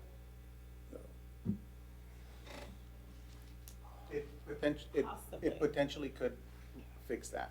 The issue with the model rules is, one of the requirements that the state is looking at is that when you have these newer subdivisions, they want to certify that the capacity in the entire subdivision can be served with water and sewer for 30 years. So this subdivision was designed for a capacity of single-family dwellings throughout all the lots. By introducing additional dwellings, you are therefore increasing the water demand as well as the sewer demand. So when the engineers did the subdivision design, it was built, or it was designed for a certain criteria, and that's why that plat note is there. Okay, okay. So, but- Well, I think at this point, let's do this. I mean, because I don't remember how old this subdivision is, but obviously when it was done, there was a constraint on sewer in that area, I remember. There was problems with not enough capacity in the area. That might have been fixed by now. I'm not sure, okay? But I think the best thing to do at this point, because to be able to correct that plat note, it's gonna take an engineer to come back and certify to the capacity of the system. And that's one way that it can go forth right now. But we need to table it right now, because that's what has to be verified. That there is capacity on the lines that exist for sewer and for water. I know the sewer was a big issue back then in that area. It was, and I'm talking about 10 years ago or whatever. But I think there's been some upgrades that you may be able to resolve what you want to do. Okay. But we need to, at this point, table it until those issues can be, you need to get together with staff or with your engineer so that they can tell you more or less what needs to be done, Mr. Reyes, so that, this thing can go forward. Okay. Mr. Chairman, real quick, Mr. Reyes. Yes, sir. Vanessa, do we have have we approved, or building department, have they approved any multiple dwellings like duplex in that area that you know? I'm not sure. I wouldn't know. I don't know what the building department's approved. And the reason I asked, Mr. Chairman, is we have somebody that is coming before us without any notice that this item is gonna be tabled. And in that area, it's common knowledge that there's a bunch of duplexes and apartments in that area. It's, by tabling it, would we, and denying it, would we be creating a discrimination for this particular person? Well, at this point, we've been notified that there is a plat requirement, okay? And since they've already notified us that there is a plat requirement that says that it's gotta be single family, then at this point, what we're trying to do is we're trying to just kind of get through this thing so that everybody's on the same, legal grounds where there's no problems. Yes, sir. And just buy some time to work it out. That's all this is. No, I understand what the point is. And just to echo what Mr. Dominguez is saying, it sure would seem to me that I'm being here disparately treated when I have here before me at least 2 instances of where it's been allowed. And they have, in the case of 4632 White Sand, there's 4 apartments that I would say would also strain the sewage system of that area, which is identical to the one that I proposed. And then there's one at 4712 Sunrise, and there's 4 apartments there as well. I know that you have this contraption up here where I could, I guess you could see for yourself. But if you want me to, I'll just have you take a look at it if I may approach. Sure. Mr. Reyes, but I don't think it's, we're not saying no, we're saying, I think that, it's not a no, you know what I'm saying? In other words, they need to just look at it a little further. I don't think that, I mean, do you find that to be I understand unreasonable? what you're saying. What I'm saying is, number one, I had no notice that this was gonna be sprung on me. And then, but to echo what Commissioner Dominguez is saying is, somehow I feel that, it's somewhat stacked now without any kind of notice to me. So that's all I'm saying. But let me ask you a question. Do you think that it would be unreasonable to just table it just to get a little more information? Was that unreasonable? What would have been reasonable so that I wouldn't have had to, hurry to put all this stuff together and be here and wait it patiently, was to at least having the courtesy of giving me notice so that I would have known what was gonna happen. And so I guess I'm a little bit miffed. We absolutely agree, and we do apologize. This came to light very late in the day. And by the way, if it's who I think it is, they sell all these properties. In fact, did anybody write in or file any kind of protest? Well, we have one in opposition. Where is it? Do we have it? I don't know why I don't have it. Here we go. Just one. I have a question. So even if we approve it and it goes to city council, we only recommend, city council will have the final approval. Legal's gonna recommend against it because of the plat requirement, so they We could would still have turn. to bring it to legal, and we have to just review it further. They- Like they I would- said, they would deny it then. this- It'll be more time This wasted for came you. to us very late, so we Well, need I to tell you figure what it we out. can do then, and that, Who you're was right. the, Well, I don't know if the person that brought it to us is this person, but, this person at 3816, can you, Agua Nieve? They object, they say do not need more apartments. That's all I have. Okay. Well, I think, in light of the fact that there was no notification timely, I think, I will continue with the, process for this particular public hearing. Our recommendation is just that to the city council. The city council will have final approval. And rather than delay, it will give you time, because it'll take about 2 weeks to get the city council to iron out any issues, and it will not delay the applicant from going forth. So I will continue with this public hearing. Does anybody else have any questions for Mr. Reyes I on don't have any approval? more questions. No? Yes? I don't have any more questions. Okay. No. Thank you for your presentation. I'm gonna continue with the hearing. thanks. All right, anybody else who wishes to speak in favor of the zone change? In favor of the zone change? Anybody who wishes to speak against the zone change? Against the zone change? All right, what are the wishes of the commission? I'll go ahead and ask to close the public hearing and actually follow staff recommendations, Mr. Chairman, the way it was brought to us to approve the zone change. And one of the reasons that I'm doing it is not because it might be politically correct. We have been noted that there's a note on the plat, but it wasn't brought to us before, see? So what we have here, it's a recommendation to approve. That's it. Okay, so I got a motion. Do I have a second?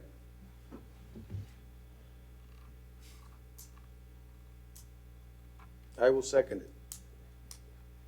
All right, all those in favor signify by saying aye. Aye. All those against? Okay, we have one against. All right. The motion carries. Next item is a public hearing amending the zoning ordinance of the city by rezoning approximately 0.631 acres. Porción 32, abstract 296, located at north of US Highway 359 and northwest of Veterans Boulevard, from R1 to B4. This is a public hearing. Before I open the hearing, we had 11 owners noticed. Are there any updates to We the, did receive one in opposition. in opposition? Okay. All right, this is a public hearing. Anybody who wishes to speak in favor? In favor?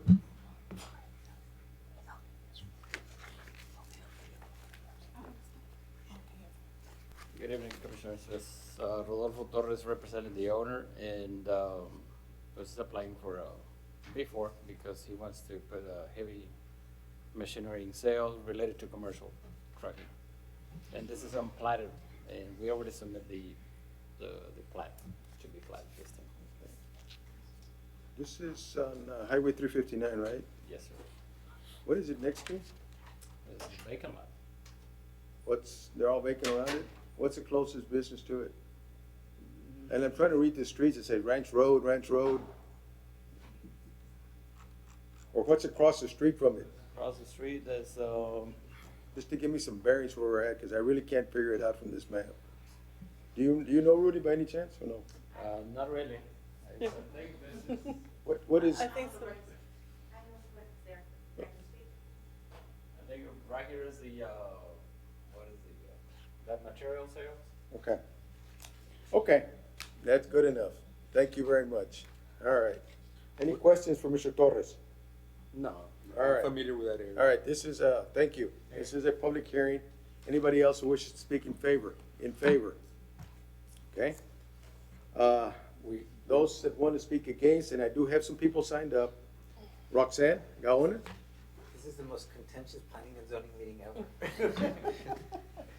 Yes, ma'am. Good evening. My name is Adriana Gaona Torres. And I'm Roxana Gaona Torres.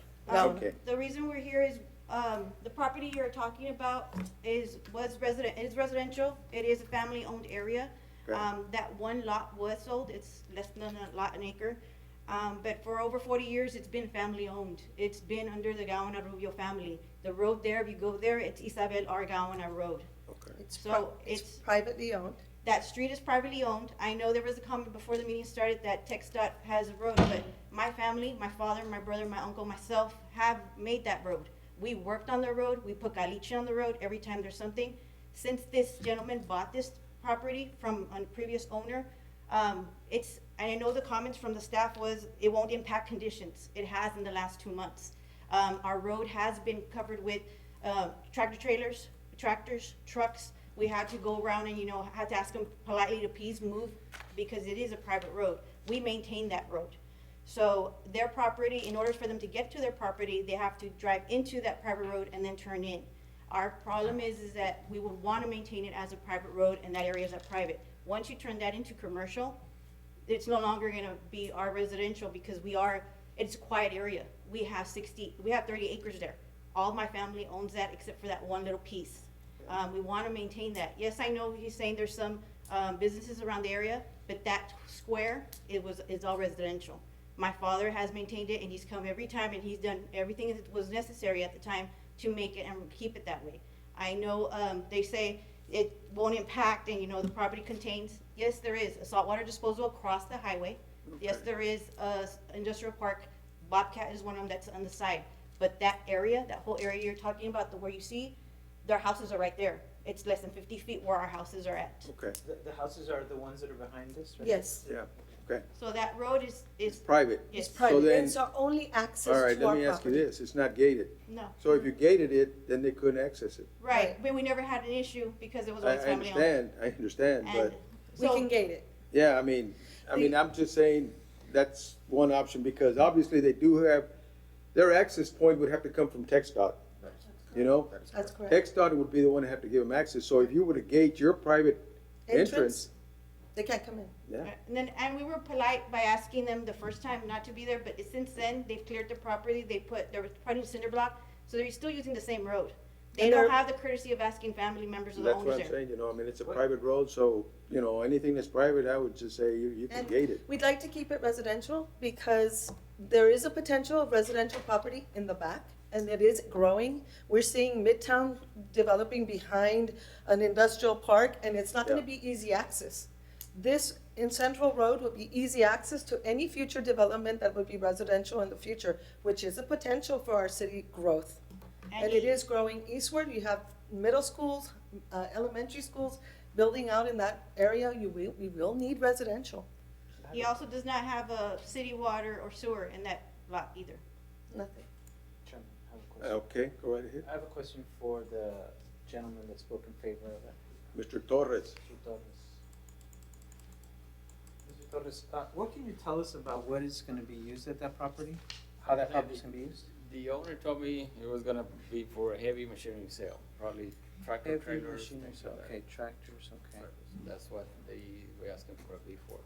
And according to the water and sewer, well, we need to comply with the city requirements to build water and sewer there. Let me Where ask is you, the I have water a and question sewer? for you. Just a second. Where's the water and sewer from here? The water is right on the front of the property, sewer line, there's no sewer, so they're gonna have to put a septic tank. I have a question for staff. How much the acreage? It's .631, yeah. It's a little Well, doesn't the over state law require a 5-acre tract?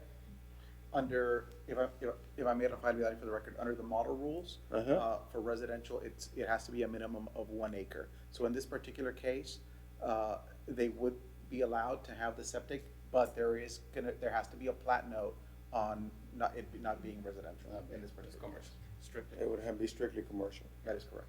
I have a question. Just a second. I have one Oh, more. I'm sorry. Now, the entrance would have to come, there is no approved text dot entrance at this point on this property? No? Not yet, not yet. So you would have to go to text dot to get an entrance approved? Yes, sir. That's one of the plat comments that. Yeah, we have. okay, okay. All right, Commissioner, I'm sorry. Go ahead. Thank you, Chair.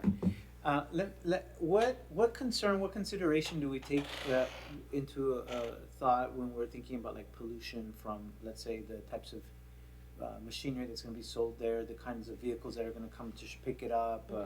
You know, in other words, if it's so close to homes, is that something that we look at in terms of environmental Well, issues? We always want to take into account any sort of offensive or negative impacts that would, happen to our surrounding area. In this case, the proposed use was cited as commercial, so we didn't have the specific proposed use, whether, what was just mentioned here was the first time we've heard that. Yeah. So all we have before us is when we consider, would we support the B4 and all of its potential uses at this location? We looked at it as being on a highway.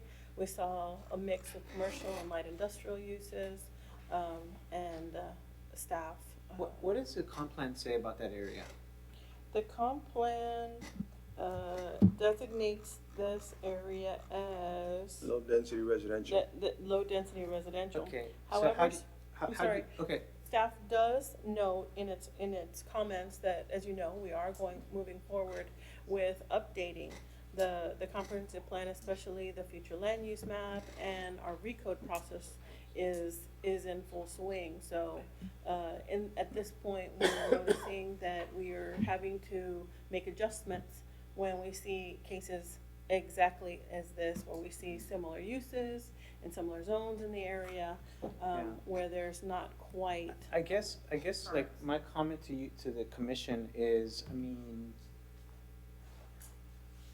I think on the one side it's, well, look what's around it already. It's kind of going to be like what's already around it, right? On the one end. On the other end, this could be future residential. Who thought that, areas of the city that are now residential would be residential 25 years ago, right?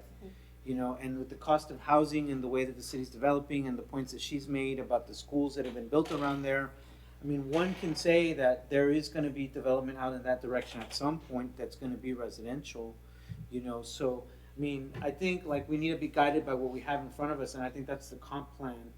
And I think that the comp plan is saying, what did you say it was? Low density residential. If we follow low density residential, would this be excluded from that? Yes. I think that's what we have right now. Unless Well, you all think something different, but that's well, my I thought. think that you need to look at, you've got a state highway right in front of it, okay?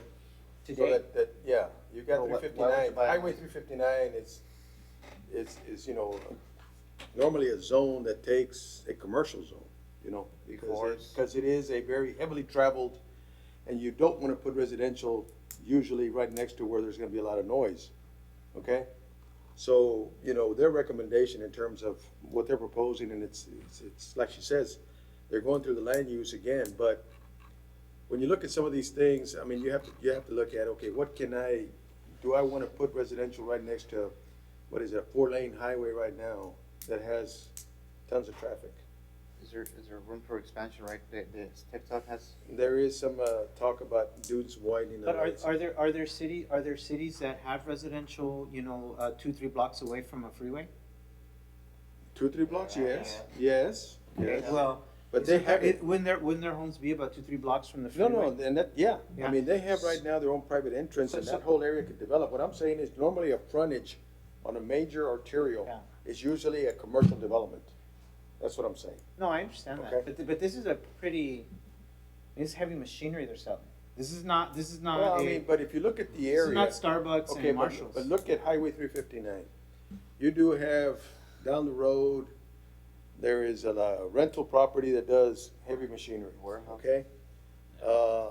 There is all kinds of different uses that sort of support something similar, okay? On the development, and I'm talking about the development pattern of the area, that's what I'm talking about. If you look at what the development pattern of that area is, the frontage of that highway is more in line for commercial, you have warehousing. Like manufacturing. And you have, you know, all these kind of uses, as opposed to, you don't have any residential use in the frontage. In the rear, yes, you know, you do have subdivisions in the back, sure you do. Oil field industrial. Yeah, a lot of it, stuff. I guess our concern is the entrance, where they're gonna come from. That's what I'm saying, in the entrance, I mean, basically, if it's your private road, you can gate it. The end of that, you know, nobody can go in, other than who you allow, okay? And because it is a, you know, big road, you can also offset your gate so that you can come in and then have it open or whatever, you know, I mean, but that's it, you can close off your own private property, I've got one last comment. yes. I Okay, have one last comment. okay. I don't think we should be guided by development trends or plans that were devised at a time when there wasn't a clearer vision of what we want how we want our city to develop. Well, there was back then when it developed. And that was the plan, for that area? Yes, sir, it's always been. Okay, yeah, yeah. Okay, all right, thank you all. Yes? I know what you all are saying, but that property when was bought by my family in the 70s was for residential. It was for all of us to have. There's 30 acres behind that property that go back, and it's all family owned. So I know what you're saying, that yes, there's businesses around us, but at that point in time when we bought, there was nothing there. It was Right. Ranch Road, and it was just Right, nothing. but as you've seen from the 70s on, the way it's developed, you know, a lot of commercial activity has developed on. My only other concern is, yes, you put a business there that's a B4, they can basically have anything. You're telling me heavy machinery, but it's right next to where we live, and I don't think anybody would like a heavy machinery in front of their house. And it's also alcohol use as well, I mean. They could Well, be allowed. alcohol use would require a special use permit. No, sir. Oh, that's right, it is a B4, I'm sorry. Not in a I'm B4, sorry, you're not in right, a you're B4. right, you're right, you're And right. right now, you say there's a lot of noise in our area, there isn't. Nothing. You don't hear anything in our area, we do now because what they're doing. So I understand, and I know you all have your notes where it says you all support it, but I'm asking you, I'm asking you, this is a family area where my kids and I was there since 4 years old. My uncles and my aunts, my dad died there. I would like it to remain as a residential. Okay, all right, I hear you, thank I you. have a question for staff. Was back in when they, you said the 80s and the 70s? 70s. So was that county before? Yes. Vidality was not, right? That was county, and if you notice on the map, right on the edge, if I'm not mistaken, that is actually the city limit line, that little green line that's on there. So actually, that borders the city limit line right behind that track. So they annexed their property? Yes. They annexed the property in question and just a little bit behind it, and if I'm not mistaken, their properties are still in the unincorporated area of the county. Okay. Yes, when they did the. I can't see it from here. They did That's the just, landfill. We're in the city limits. That green line, I believe, right there is That's the city limits line up here. Okay, okay, got it. But the city's up underneath? Behind our house. Oh, their house is not this one? This is, the city's down this way. Everything is within the city. They're within the city limits, but in the 70s they were in county, right? That is correct. They were, That's afterwards they were, okay. Okay. All right, thank you. All right. All right, this is a public hearing. Anybody else who wishes to speak against? Against? Good evening, Mr. Commissioner, Mr. Chairman, members of the commission, Edward Garza. I'm not here to speak in favor or against. I'm here to speak because I used to be the engineer for the Guyana brothers, and I just want to give you some more information to help you make a better decision. About 8 years ago, I was approached by the fathers of these young ladies, and I was asked to legalize their homes. Those are the two properties. One is on the north side of that red box. The other one's across the street from it. Back then, we had the same problems we have today. We didn't have sewer. And so they had operating septic systems at their houses, and they were all permitted.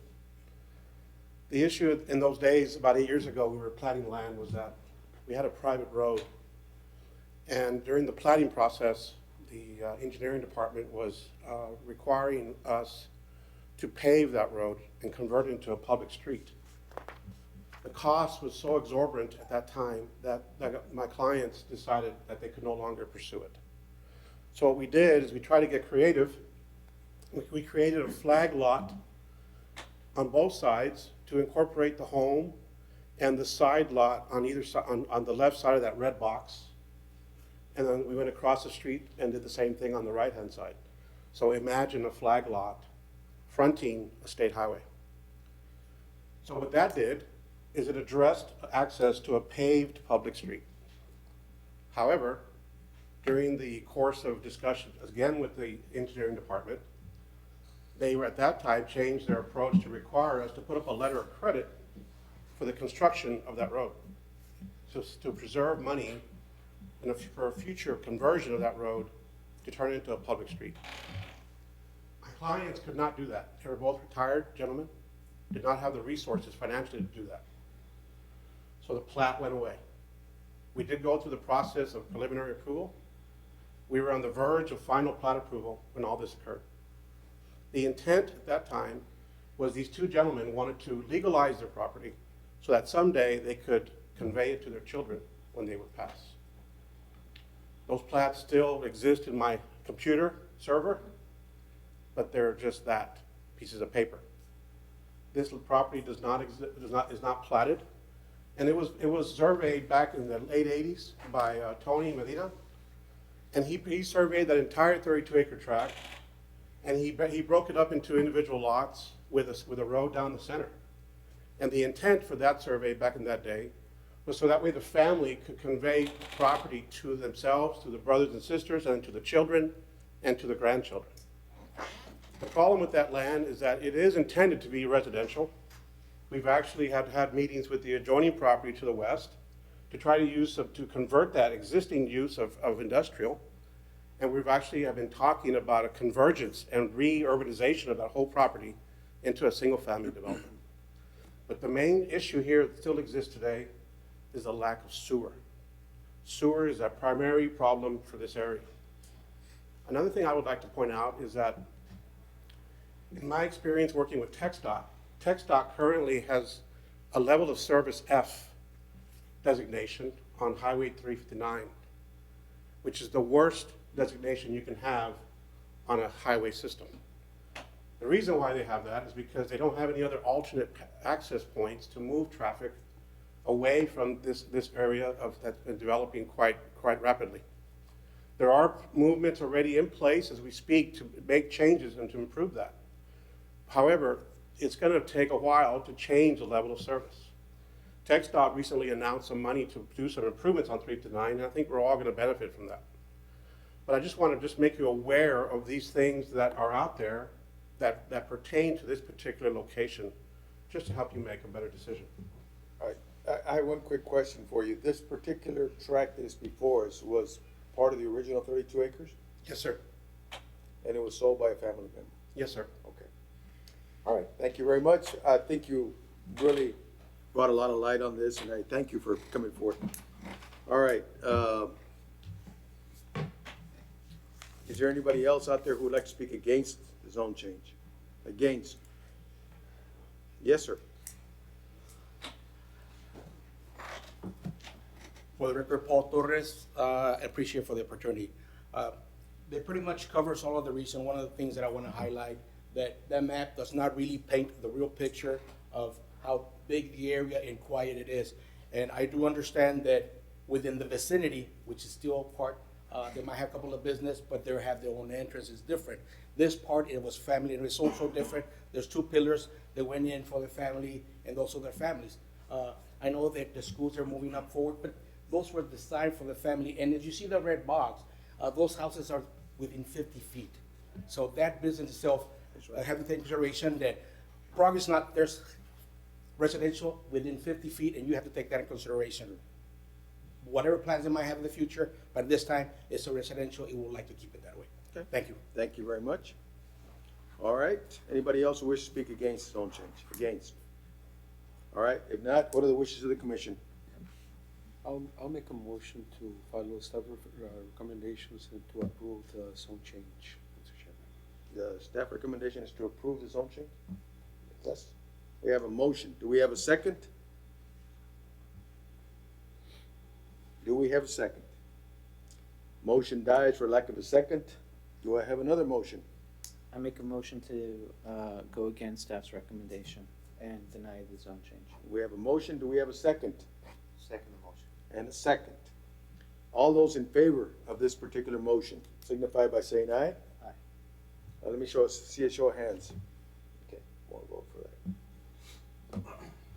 All right, all those against? Okay. All right, the zone change is denied. Okay, the next item is a public hearing amending the zoning ordinance of the city of Laredo by rezoning lot 28 and 29, block 3, Lomas del Sur subdivision, unit 13, located at 2707 and 2819 Lomas del Sur Boulevard, from B1 to B4. The proposed use is a mini storage facility. Currently, the land is vacant. The staff supports the proposed zone change. We had 42 people noticed. Do we have any updates? No updates. No updates? This is a public hearing. Anybody who wishes to speak in favor? In favor? Good evening. I'm Daniel Gomez, and on behalf of the owner, we're proposing the zone change. Okay. Any questions for the engineer? Thank you. Anybody else who wishes to speak in favor of the zone change? Anybody else who wishes to speak in favor? Okay. If not, anybody who wishes to speak against the zone change? Against the zone change? All right. What are the wishes of the commission? I have a question for staff. All right. I think it's the same question again. The land use, proposed land use in the comp plan for this area, would it allow for this zone change? Neighborhood mixed use, let me just check very quickly. It's a mixed use. No. No, why no? For mixed use? No, it permits all zones except M1, M2, and B4. So this is a B4. And is the properties that are right next to these little lines, is these residential properties? Yes. Yes. Yes, sir. Okay, now let me ask you this question. I think that storage facilities, many storage facilities, make sense near neighborhoods where people can, who need the extras, don't have enough space. So, but then the B4 issue is that like it allows for other uses that are not. Yeah. So I'm going to tell you what I think we should do. I think we should deny the zone change, and I think that we should ask them to do a CUP for the mini storage only. Well, what do you need for mini storage? You need a B4 for mini storage? Yes. Okay. Okay. Oh, I thought it was a B3. And according to the application, it's. Huh? I it's thought it was a B4. B3 I use. think you get away with a B. Is it B4? B3? Did you look it up? B4 is too high a use for this. Yeah, that's. Let's see, I'll we make could a comment check real on it quick. really quick. We have the same situation. On the other one, we denied, and But the other one's a highway, on state highway highway. frontage, and we denied it, and now we have before. right on the residential area. Yeah, that's but right. that's- Yeah, I that's want why- it denied. the The other worst, this is the worst of the worst. Yeah, I That's want why it we're saying we denied. No, need that's to- what I'm saying, I want it denied, I want it denied. The other one's a different purpose, it was machinery, heavy Oh, machinery there it next is. to residential If, structure. if they were to have a B3, they would need a special use permit. Yeah, So see, as a use by right, they need the B4. that's what I'm saying, Mr. Dominguez. I'm saying B4 is too high, we should deny it. But if it's gonna be just a mini storage, then allow them to get whatever they need to do the mini storage. And you're correct, because if we allow B4 and they decide not to do A mini the storage, storages, You could do a bar, got the B4. which would be great. Okay. To deny it means you gotta wait 6 months to come back for a zone change. Well, your recommendation of denial, they still have the right to appeal to council. I understand, but if we table this item and let them discuss the item and come back with a different type use, it would be a lot easier and a lot quicker, Yes. That's true. okay? So we could Let me take, call But, up, but the denial, I'm sorry, the denial would the trigger for the 6 month is only after council, if it's I denied understand, council, but not here. it's gonna go, the process is gonna be very We long. can condition for 30 days, Mr. Chair. Daniel, May I ask, when we started this project, actually we started as a special use permit, but then we found out that we need to have a complete set of plans approved by the city in a certain time. And my client was kind of afraid of spending $20,000 or maybe more for plans and then submitting for the special use permit and not getting approved. That's why we opt to change, we change our mind to do a zone change in order to make sure that we can do the mini storages. As a matter of fact, I have a layout of that we had submitted to the city as a part of the special use permit, but because of that constraint,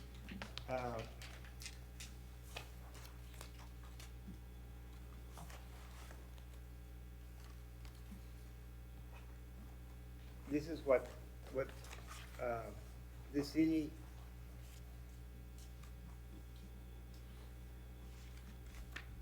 has seen in the past 2 or 3 months that we have tried to come up with this permit. But can I ask you, because can you see our concern though? I do, and I also see my clients that it's kind of tough to spend 20 and maybe 30,000 because it's one of the few items that the city will require a complete set of plans being approved by a certain time, and by doing it that way, he's actually betting on something that it might be denied, and it's losing all that investment. Let me ask staff this, is there a compromise that we can make? In other words, if they're saying that they're gonna do a storage facility, is there a way of getting them to be able to bring this CUP before us without having to make that investment of $20,000 as he's claiming? We're not requiring you a complete set of plans. Who is requiring it? Actually, when I met with Ms. Alejandrina? Sanchez, she told me that if we come through a special use permit, after the first meeting, we have a certain time to have the complete set of plans approved by all of the departments. And sometimes it takes a lot of time just to get the approval from the For the city special department. use permit, all we need is a site plan. That's what I was just That's about all to we say. need. All you need is We a don't- site we don't plan to turn need it in. Construction plans And or any of that. that's what I submitted to. No, all we need is a site But plan. wouldn't he have to go through that process even if we did the zone change? He'd still have to go through that process. Yeah, Yeah, but he that's, will, but after the zone change that's is an after the approved. process. What he's saying is, I don't wanna have to spend money up front Yeah. and then get the zone change or not get the zone Where's change. denial? But on a special use, all you need is a site plan indicating what you Like got that? there. That's what I understood, but I was informed something else. Can he talk to Kirby? somebody else? Kirby Or or- who? Sure, but I mean, I mean, I'm very familiar with the my process. understanding and of the all you special need is a use site is, plan. is exactly what Vanessa's saying. All you need is a site plan to turn in to ask for a special use. And they'll review your site plan, cause your site plan's not only gonna have what you're showing here, It shows everything they're gonna need to have, It'll show landscaping, parking, lighting. everything. But it's all just a Entrance, site plan. Okay. That's all it is. And that's why I'm saying, would you be amenable? I'd rather table this instead of, you know, denying it. That way you can have time to work on it, bring it back a lot quicker than if we go the other route where you gotta go to city council and then this is, No, that's, I agree. okay? So then you would be in agreement to table? Yes. All right, okay? Thank you. Thank you. All right. Can we have a motion? Make a motion to table the item. Close the public hearing and table. Close the public hearing, table the item. Is that gonna be? Motion in a second. Time, I'm not gonna make it time certain. I'm gonna let them, you know, Okay, decide. I'll second. Okay, all right. Motion in a second. All those in favor? Aye. All right, thank you. Motion carries.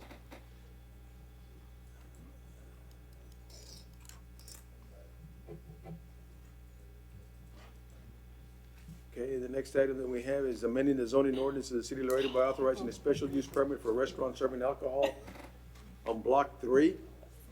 I'm sorry, on lot 3, block 1, Falcon Center of McPherson, located at 7718 McPherson Road, Suite 105G.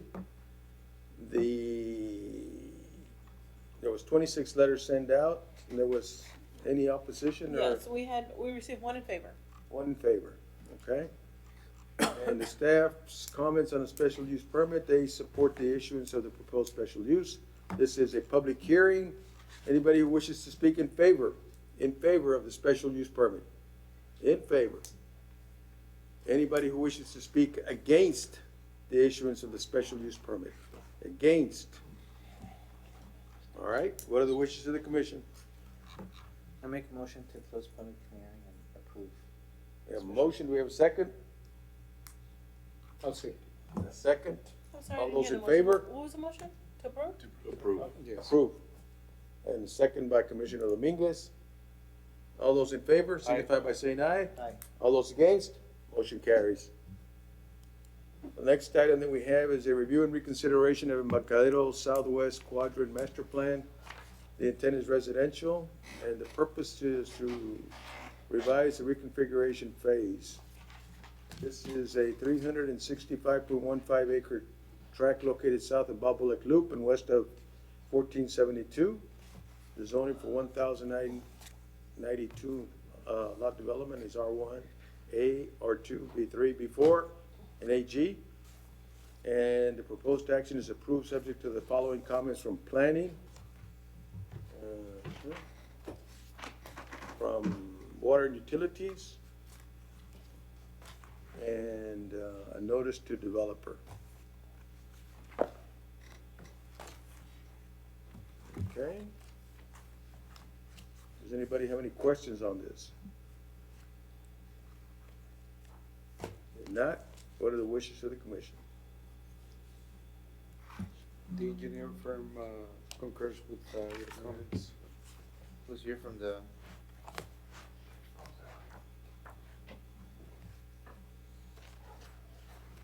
My name is Baldwin, and I'm here to represent Camacho and Hernandez and Associates, and I concur with the comments. Okay, thank you very much. Make a motion to approve. We have a motion, do we have a second? Second. And a second, all those in favor? Aye. All right, motion carries. The next item is preliminary consideration of the plat of lots 1 and 2, Block A, Laredo Main Post Office Edition. The intent is commercial. The proposed action is approved subject to the following comment from planning, engineering, and a notice to developer from planning. Terra and Associates. Anybody here?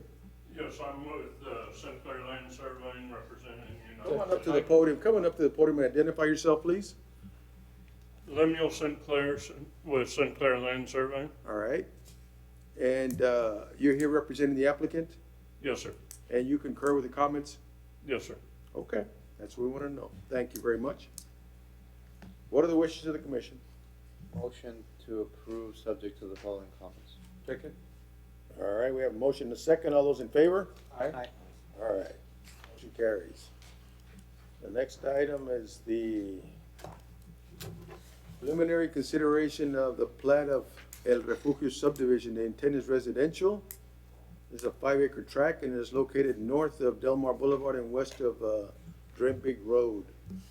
The zoning for this 4-lot development is R1, and the proposed action is approved subject to the following comments from planning, engineering, and a notice to developer. Yes, sir? Commissioner Ricardo Villarreal, Howler Engineering, representing the client. We concur with all comments. Okay, thank you. Any questions for the engineer? No? All right. What are the wishes of the commission? Motion to approve. Second. Motion and a second. All those in favor? Aye. Motion carries. Next item is a preliminary consideration of the plat of Northwest Industrial Park Phase 3. The intent is industrial. This is a 170.93 acre tract located south of Beltway Park and east of Interstate 35. The zoning for this 19-lot development is M1 and AG. The proposed action is approved subject to the following comments from planning, from engineering, and a notice to developer. Water utilities too, I'm sorry. Yes, sir. Commissioner Ricardo Villarreal again, Howler Engineering, representing the client. There is just a quick comment. There is a comment by engineering that Beltway Parkway needs to be realigned as per the new alignment with a char. If you see planning's comment number 1, at the time of final approval, the alignment will align to that intersection. So that intersection is floating, so we align it where it is now, and if it moves, you know, so planning's comment kind of supersedes engineering's Right. comment. Yeah. I just want to make sure of that. That is correct. If I may, Mr. Chairman and Yes.